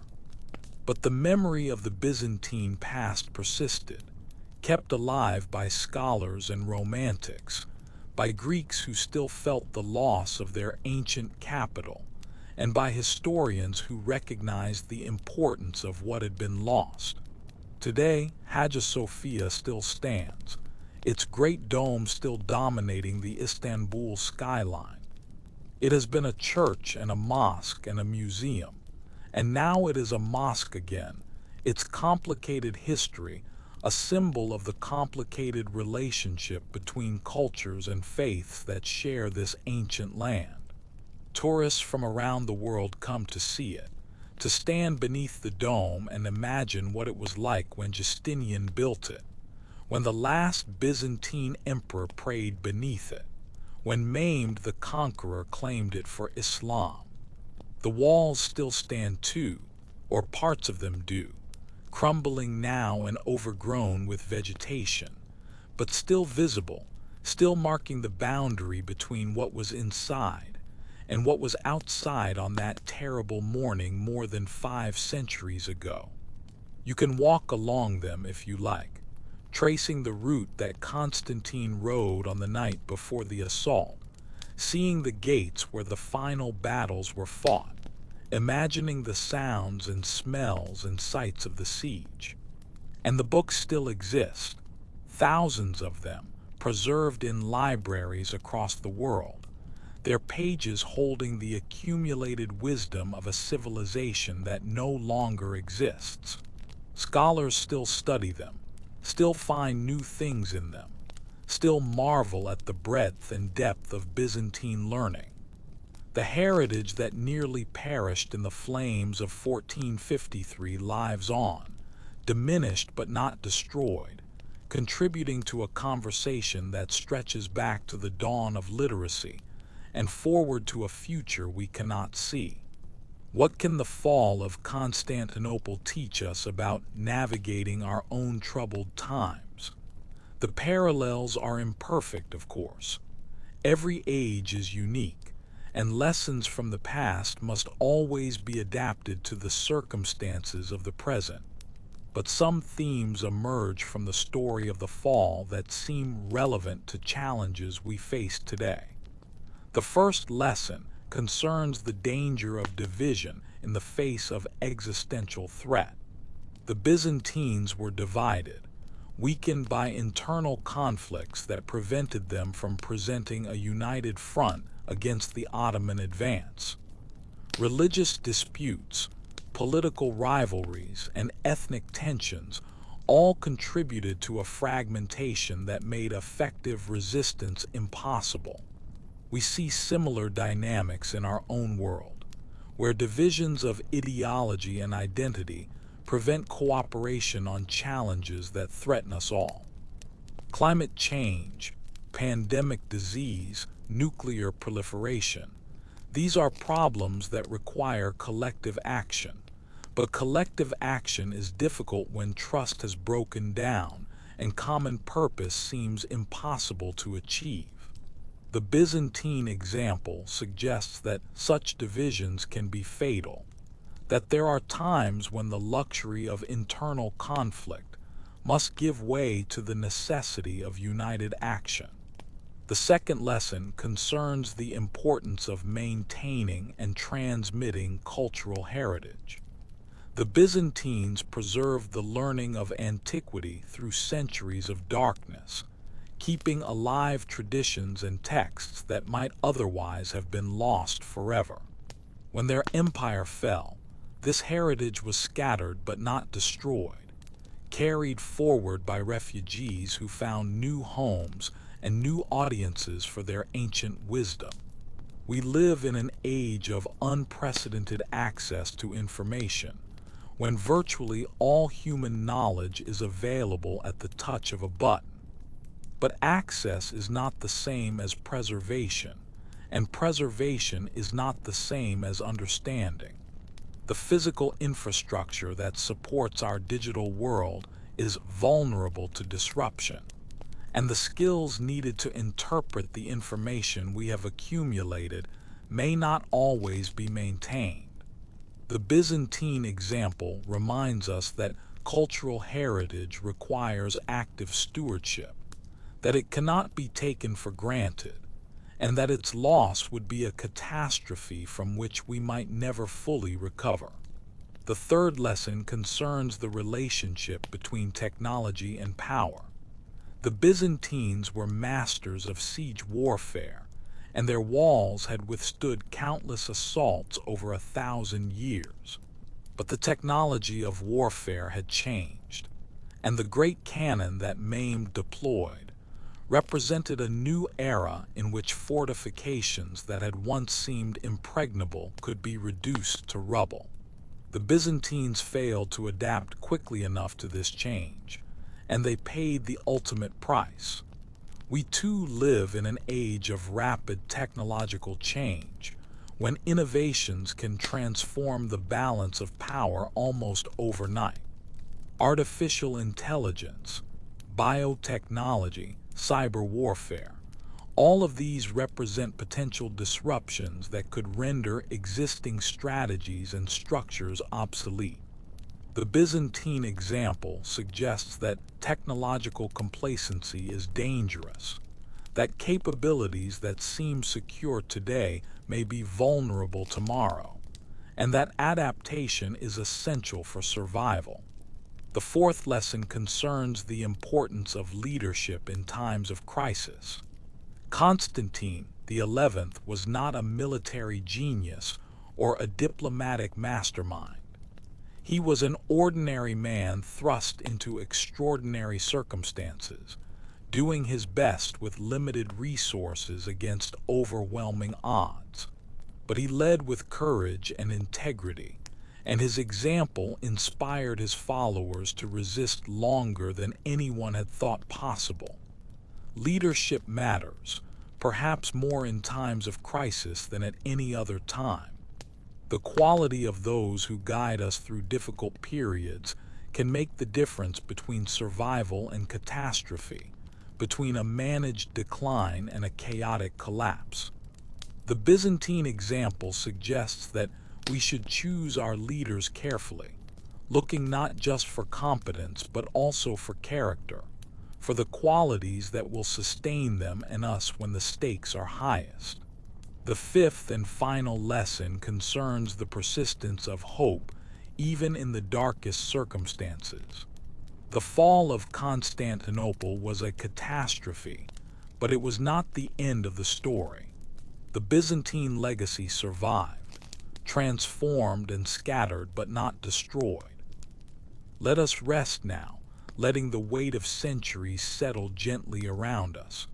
The story has been told, the battles fought, the empires risen and fallen. What remains is silence, and in the silence, reflection.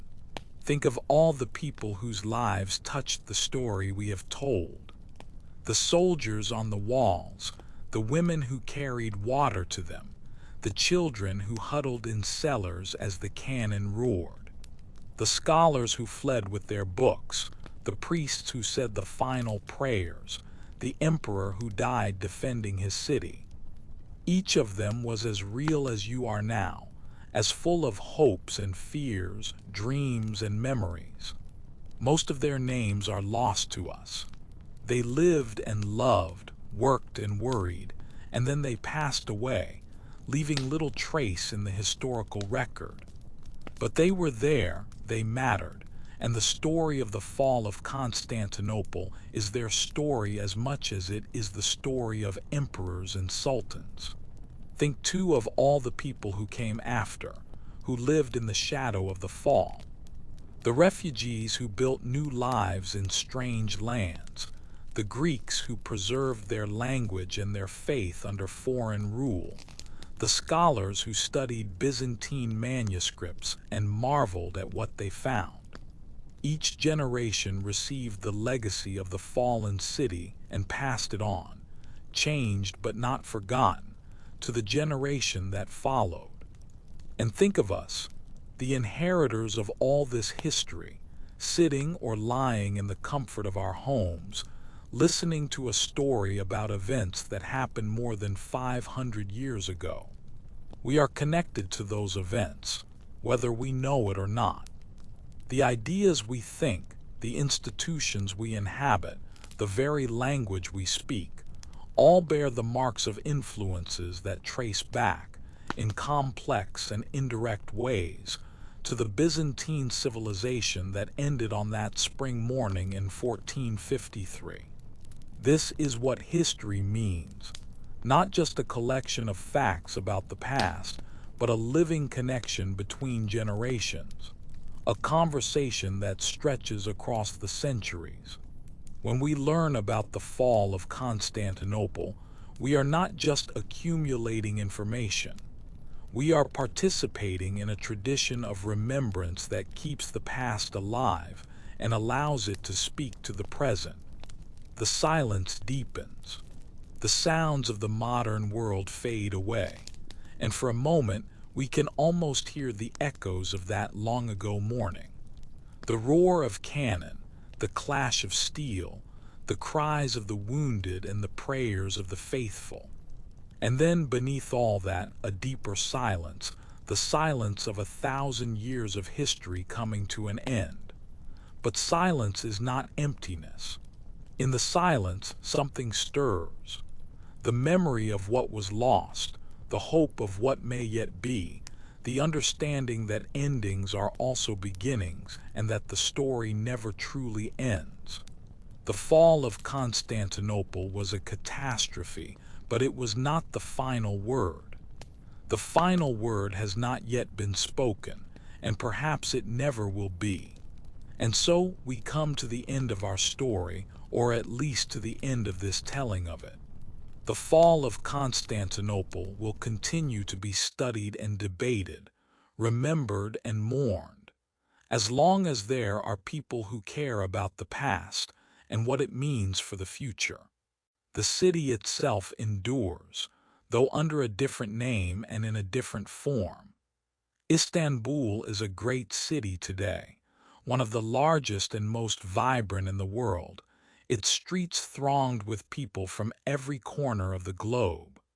The ghosts of Byzantium walk those streets still, visible to those who know where to look, in the ancient churches converted to mosques, in the ruins of the walls, in the great dome of Hagia Sophia that still dominates the skyline.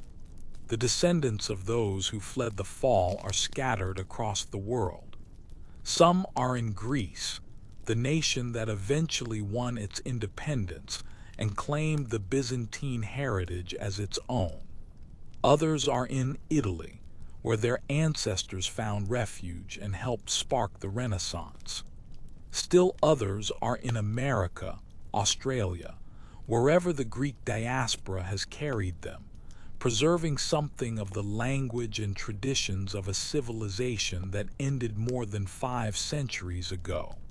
And we, the listeners, have received this story and made it part of ourselves. We have walked the streets of Constantinople in our imagination, have stood on the walls as the cannon roared, have felt the terror and the hope of those final days. The story is ours now, to remember and to pass on, to learn from and to be moved by.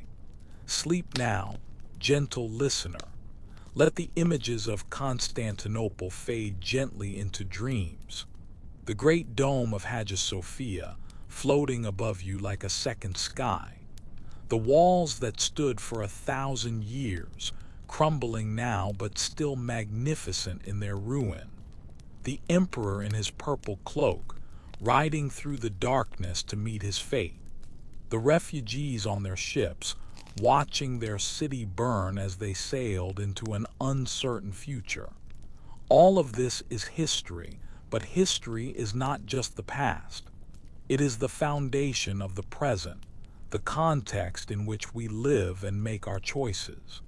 By understanding how the world came to be the way it is, we gain some small power over how it might yet become.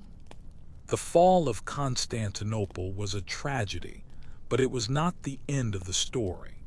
The story continues in us and through us as long as we remember and care. And so, as this telling ends, another begins in the minds and hearts of those who have listened. Good night, Constantinople. Good night, Byzantium. Good night to all those who lived and died in that ancient city, whose names are mostly lost but whose lives still matter. You are not forgotten. You will never be forgotten. And in some sense, you live on in the heritage you preserved, in the ideas you transmitted, in the example you set of courage in the face of impossible odds. The night deepens. The stars wheel overhead. And somewhere, in the space between sleeping and waking, the great city endures, eternal and unchanging, a dream of beauty and power that no earthly catastrophe can ever entirely destroy.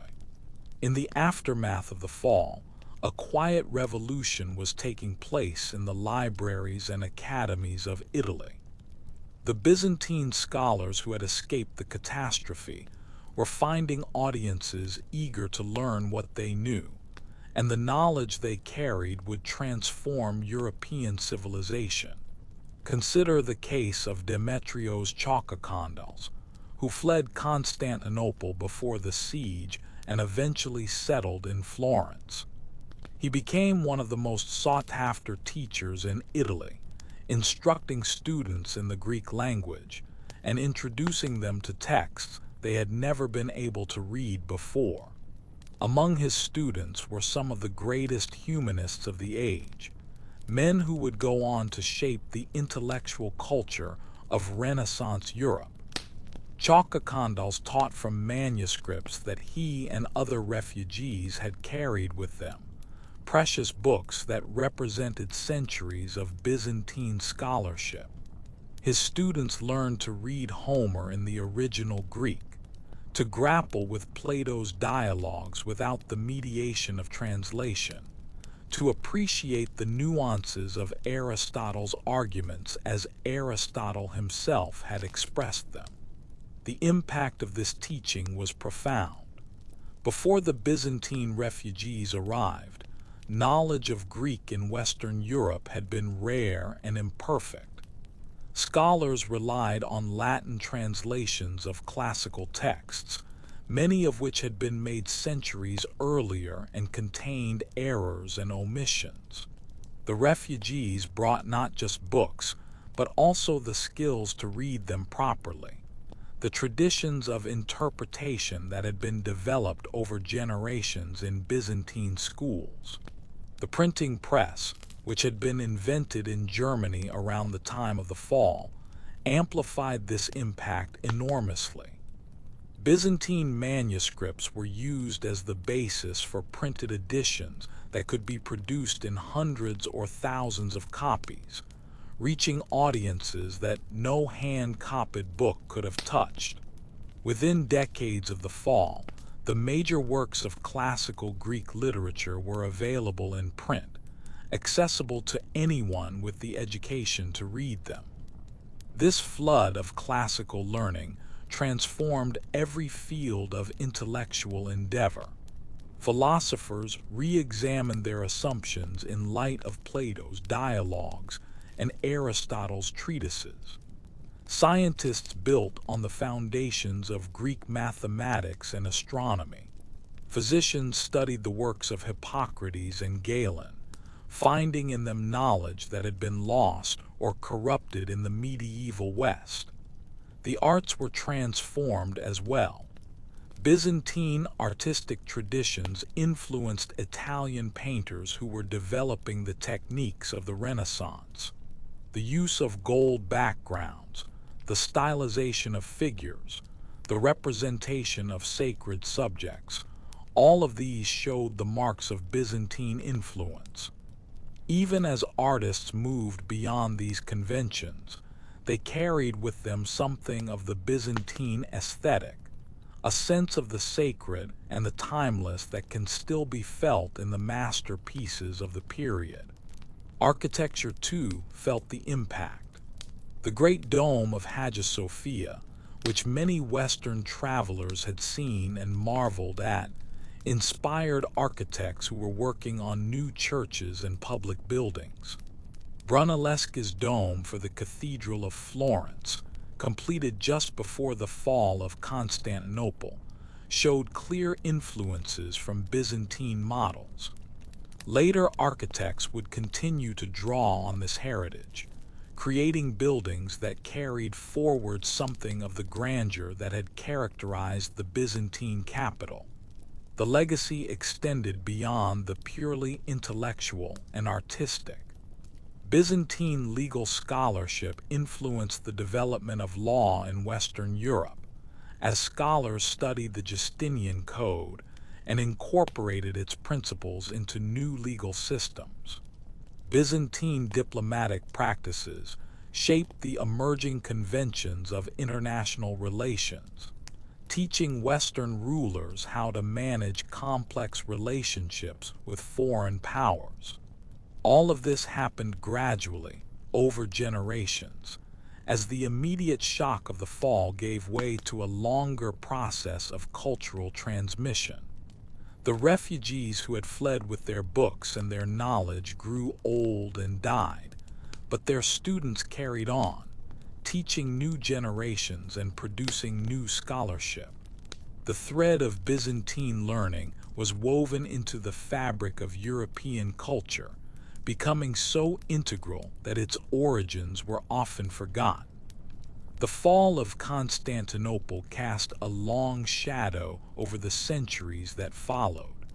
It shaped the imagination of generations, becoming a symbol of catastrophe and loss, of the fragility of human achievements and the ruthlessness of fate.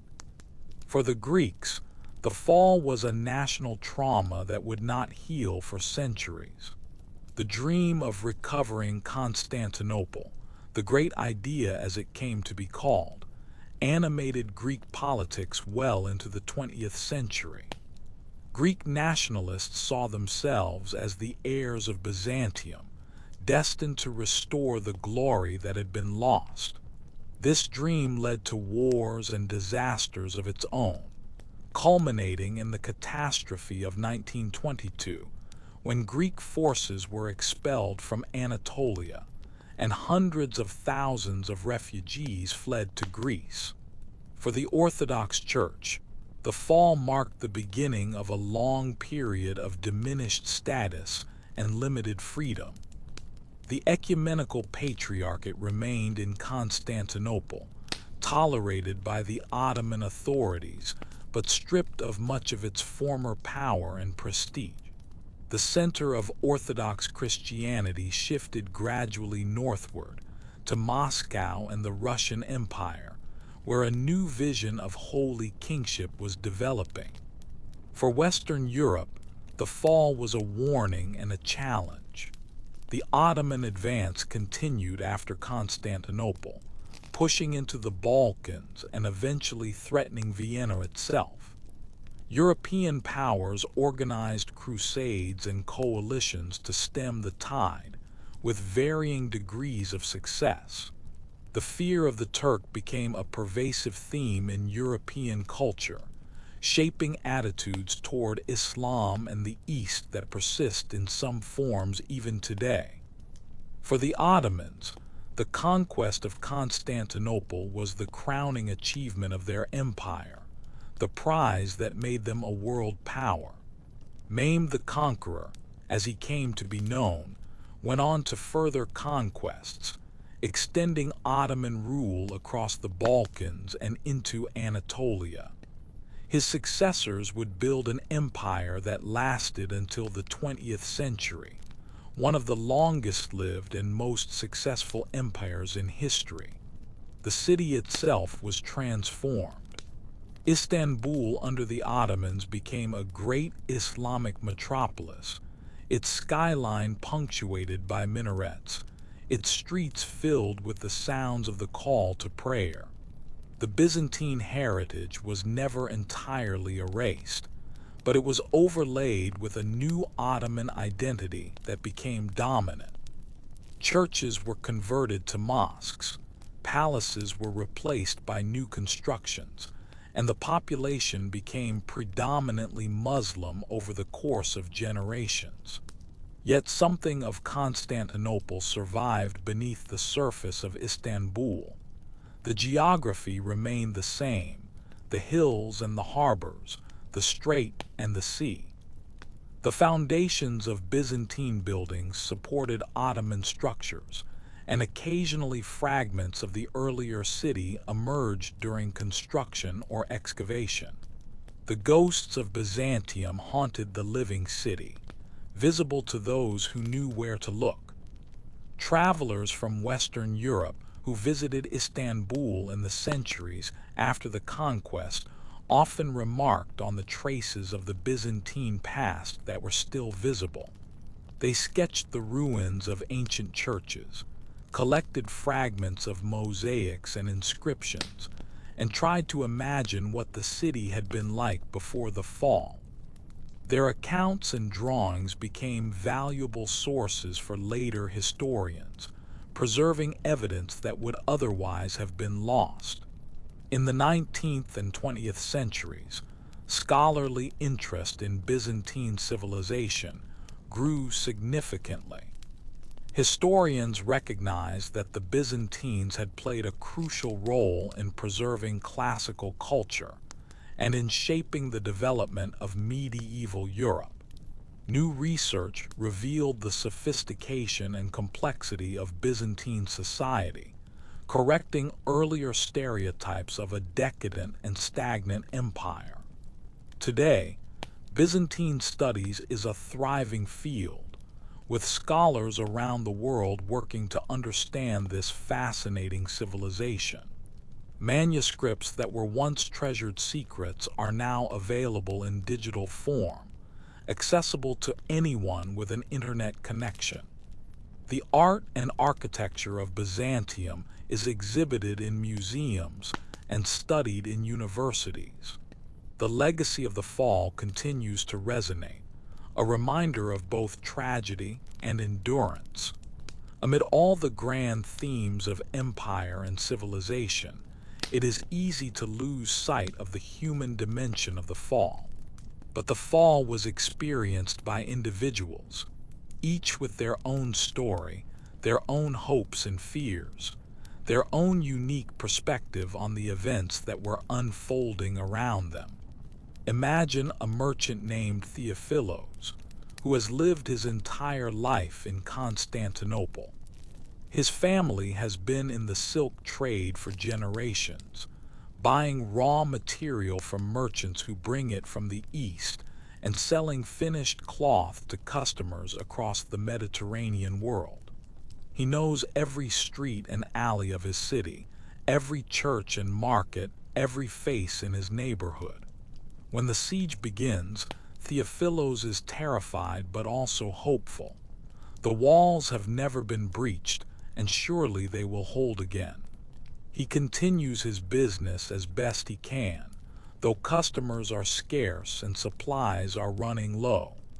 He watches the daily bombardment from the roof of his house, flinching at each impact, praying to the saints for deliverance. As the weeks pass, hope fades. Theophilos sees the walls crumbling, sees the defenders growing more exhausted, sees the fear in the eyes of his neighbors. He begins to make plans for escape, hiding what valuables he can, preparing a small boat in case the worst should happen. On the final night, Theophilos does not sleep. He lies awake, listening to the distant sounds of the Ottoman camp, waiting for the assault that everyone knows is coming. When it begins, he moves quickly, gathering his family and making for the harbor. But the streets are chaos, filled with fleeing civilians and advancing soldiers. Theophilos is separated from his wife and children. He never sees them again. He makes it to a ship, barely, climbing aboard as the vessel pulls away from the burning city. He stands on the deck, watching Constantinople disappear behind him, watching everything he has known and loved consumed by fire and violence. He arrives in Crete with nothing but the clothes on his back, a refugee in a strange land. The rest of his life is spent trying to rebuild. He finds work with other merchants, using the skills he learned in Constantinople to make himself useful. He remarries, has new children, creates a new life in a new place. But he never forgets the old life, never stops mourning what was lost. When he dies, decades later, his last words are a prayer for Constantinople, the city that lives on only in his memory. Now imagine a young soldier named Alexios, barely 20 years old, who has been assigned to the section of wall near the gate of St. Romanus. He has never been in battle before, has only the most basic training in the use of sword and spear. But he is strong and eager, and the officers who command him say that this is his chance to prove himself a man. The siege is harder than he expected.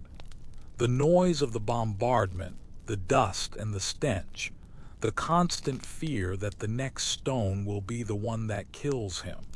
He sees men die around him, men he has trained with and joked with, reduced to broken bodies in an instant.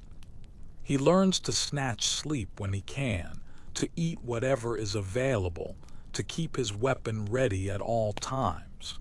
On the night before the final assault, Alexios writes a letter to his mother. He tells her that he loves her, that he is sorry for all the times he disappointed her, that he hopes she will remember him kindly.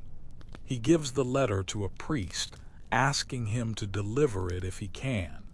Then he takes his position on the wall and waits. When the assault begins, Alexios fights with everything he has. He does not run, does not hide, does not think about anything except the enemy in front of him and the need to kill before being killed. He survives the first wave and the second, fighting on through exhaustion and fear, driven by something deeper than conscious thought. But the third wave is too much. The Janissaries come, disciplined and fresh, and the defense finally breaks. Alexios is wounded, a sword cut across his arm that bleeds heavily and weakens him. He is captured, bound, and marched away to the slave markets. His letter never reaches his mother. These stories are imagined, but they represent realities that were experienced by thousands of people whose names we will never know. The fall of Constantinople was not just an event in history books. It was lived, in all its horror and complexity, by human beings who loved and feared, who hoped and despaired, who did their best to survive in circumstances they never chose. Constantinople was not just a physical place. It was also an idea, a dream, a symbol of human aspiration and achievement. For those who lived there, and for those who knew of it from afar, Constantinople represented the possibility of creating something lasting and beautiful, a city worthy of human beings at their best. This dream did not die with the fall. It was carried forward by the refugees who fled, by the scholars who preserved the Byzantine heritage, by the poets and artists who kept the memory of Constantinople alive in their work. The dream changed and adapted over time, taking new forms in new contexts, but its essence remained constant, the belief that human beings can create civilizations worthy of their highest aspirations. The dream of Constantinople influenced the builders of new cities in the centuries that followed.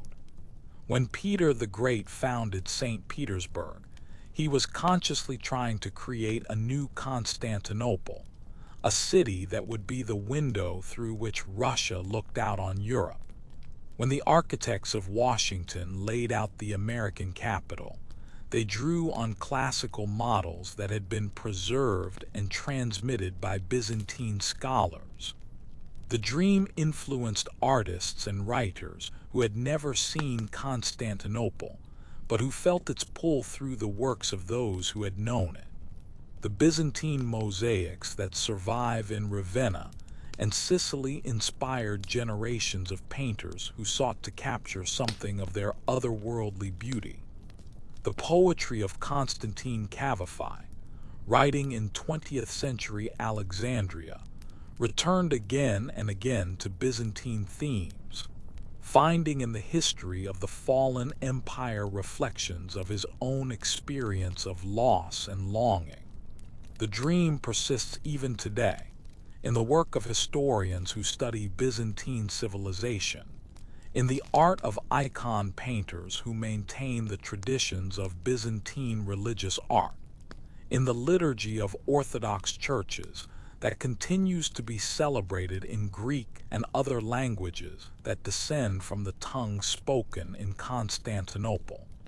The dream is kept alive by everyone who looks at Hagia Sophia and feels something stir within them, some recognition of beauty and grandeur that transcends the particular circumstances of history.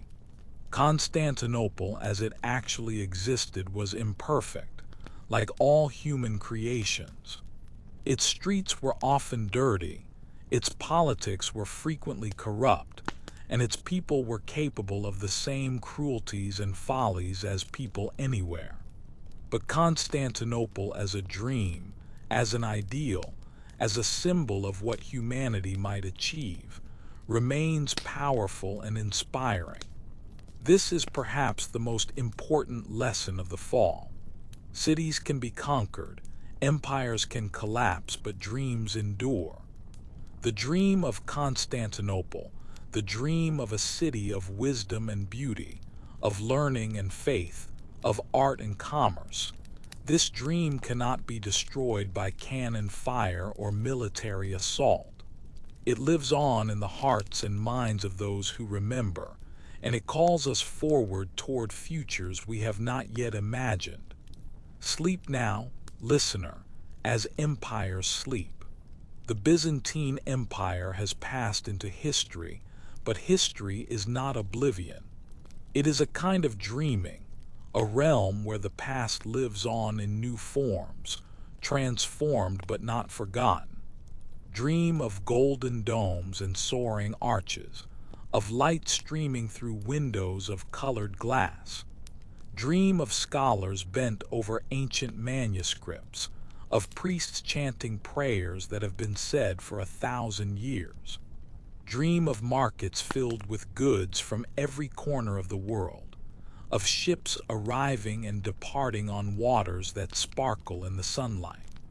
Dream of walls that stood for centuries, of defenders who would not surrender, of an emperor who chose to die rather than abandon his people. Dream of fire and thunder, of blood and tears, of a city falling into darkness as the sun rose on a terrible morning. Dream of refugees on small boats, watching their homes disappear behind them. Dream of scholars in foreign lands, teaching new students the wisdom of the ancients. Dream of ideas spreading like seeds on the wind, taking root in new soil and growing into new forms. There is a sense in which Constantinople never fell. The physical city was conquered, its walls breached, its people killed or enslaved. But the idea of Constantinople, the eternal city that existed in the minds of those who loved it, that city endures still. It endures in the pages of books, where historians reconstruct the Byzantine world from fragments of evidence. It endures in the icons and mosaics that survive in churches and museums, testaments to an artistic tradition of extraordinary power and beauty. It endures in the liturgies of Orthodox Christianity, which preserve forms of worship that were developed in Byzantine Constantinople and have changed little in the centuries since. It endures in the memory of the Greek people, who still speak of the polis, the city, as if there were only one city in the world worthy of the name. It endures in the imagination of all those who have heard the story of the fall and been moved by it, who have felt the tragedy of that long-ago catastrophe as if it were their own. And it endures in the stones of Istanbul, where the foundations of Byzantine buildings support Ottoman structures, where fragments of ancient walls still stand, where the great dome of Hagia Sophia still dominates the skyline as it has for 1,500 years. The city has changed, but something remains, some continuity of place and meaning that connects the present to the past. This is the strange immortality of cities. They can be conquered and destroyed, burned and rebuilt, but something persists, some genius of the place that transcends the particular arrangements of stone and wood, of street and square. Constantinople is dead, but the city that was Constantinople lives on, transformed beyond recognition yet still somehow itself. Perhaps this is the final lesson of the fall.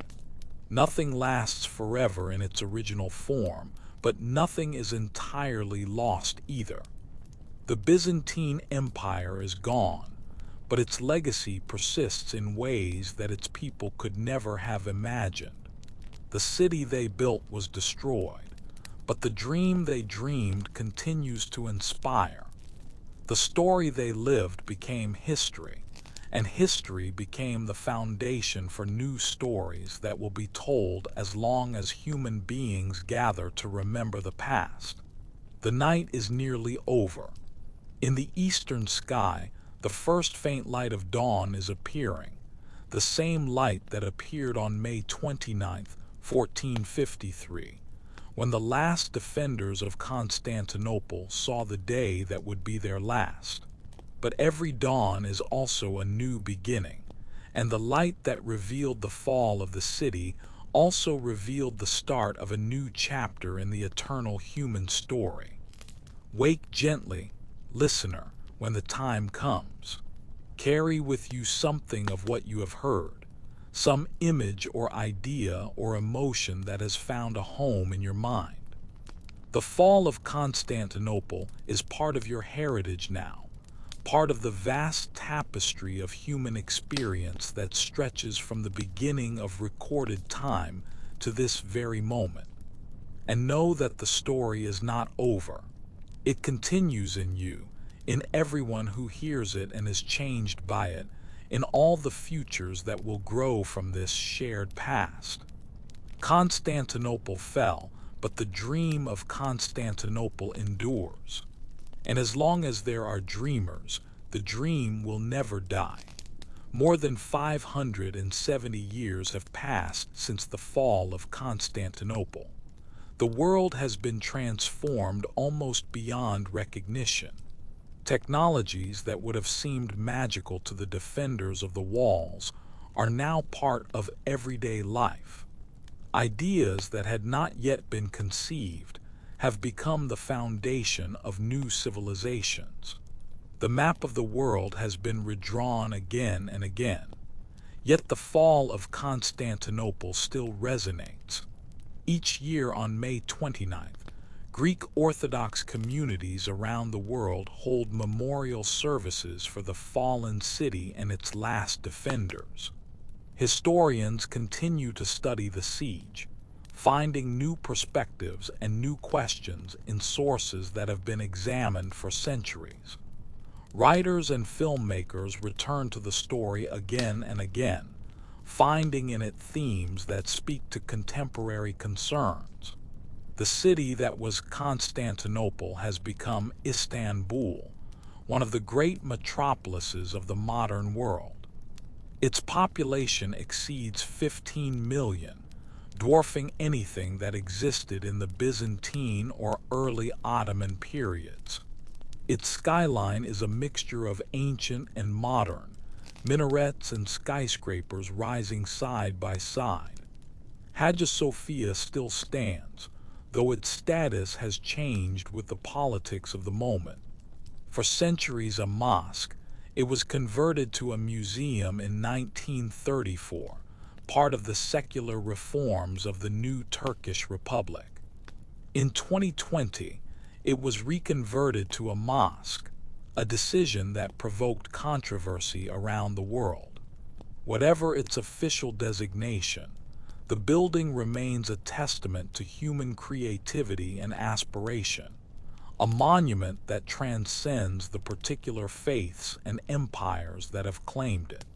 The walls still stand too, or parts of them, preserved now as a historical monument. You can walk along their length, tracing the route of the ancient fortifications, imagining the scenes that took place here more than 5 centuries ago. Some sections have been restored, their stones cleaned and repaired. Others remain in ruins, overgrown with vegetation, quietly crumbling away. The descendants of the Byzantine refugees are scattered across the world, their identities merged with the populations among whom they settled. The Greek communities of Italy and France, the United States and Australia, all carry some trace of the migration that followed the fall. The heritage has dispersed and diluted, but it has not disappeared entirely. And the books remain, thousands of them, preserved in libraries that span the globe. Digital technology has made them more accessible than ever before. A student in Tokyo or Toronto can now read the same texts that Byzantine scholars studied, can examine the same manuscripts that refugees carried to safety. The knowledge that was once the exclusive possession of a small elite is now available to anyone with an internet connection and the desire to learn. The fall of Constantinople is history, but history is not simply the past. It is the foundation of the present, the context in which we live and make our choices. By understanding how the world came to be the way it is, we gain some insight into how it might become something else, something better or worse depending on the choices we make. And so the story ends for now with a question rather than an answer.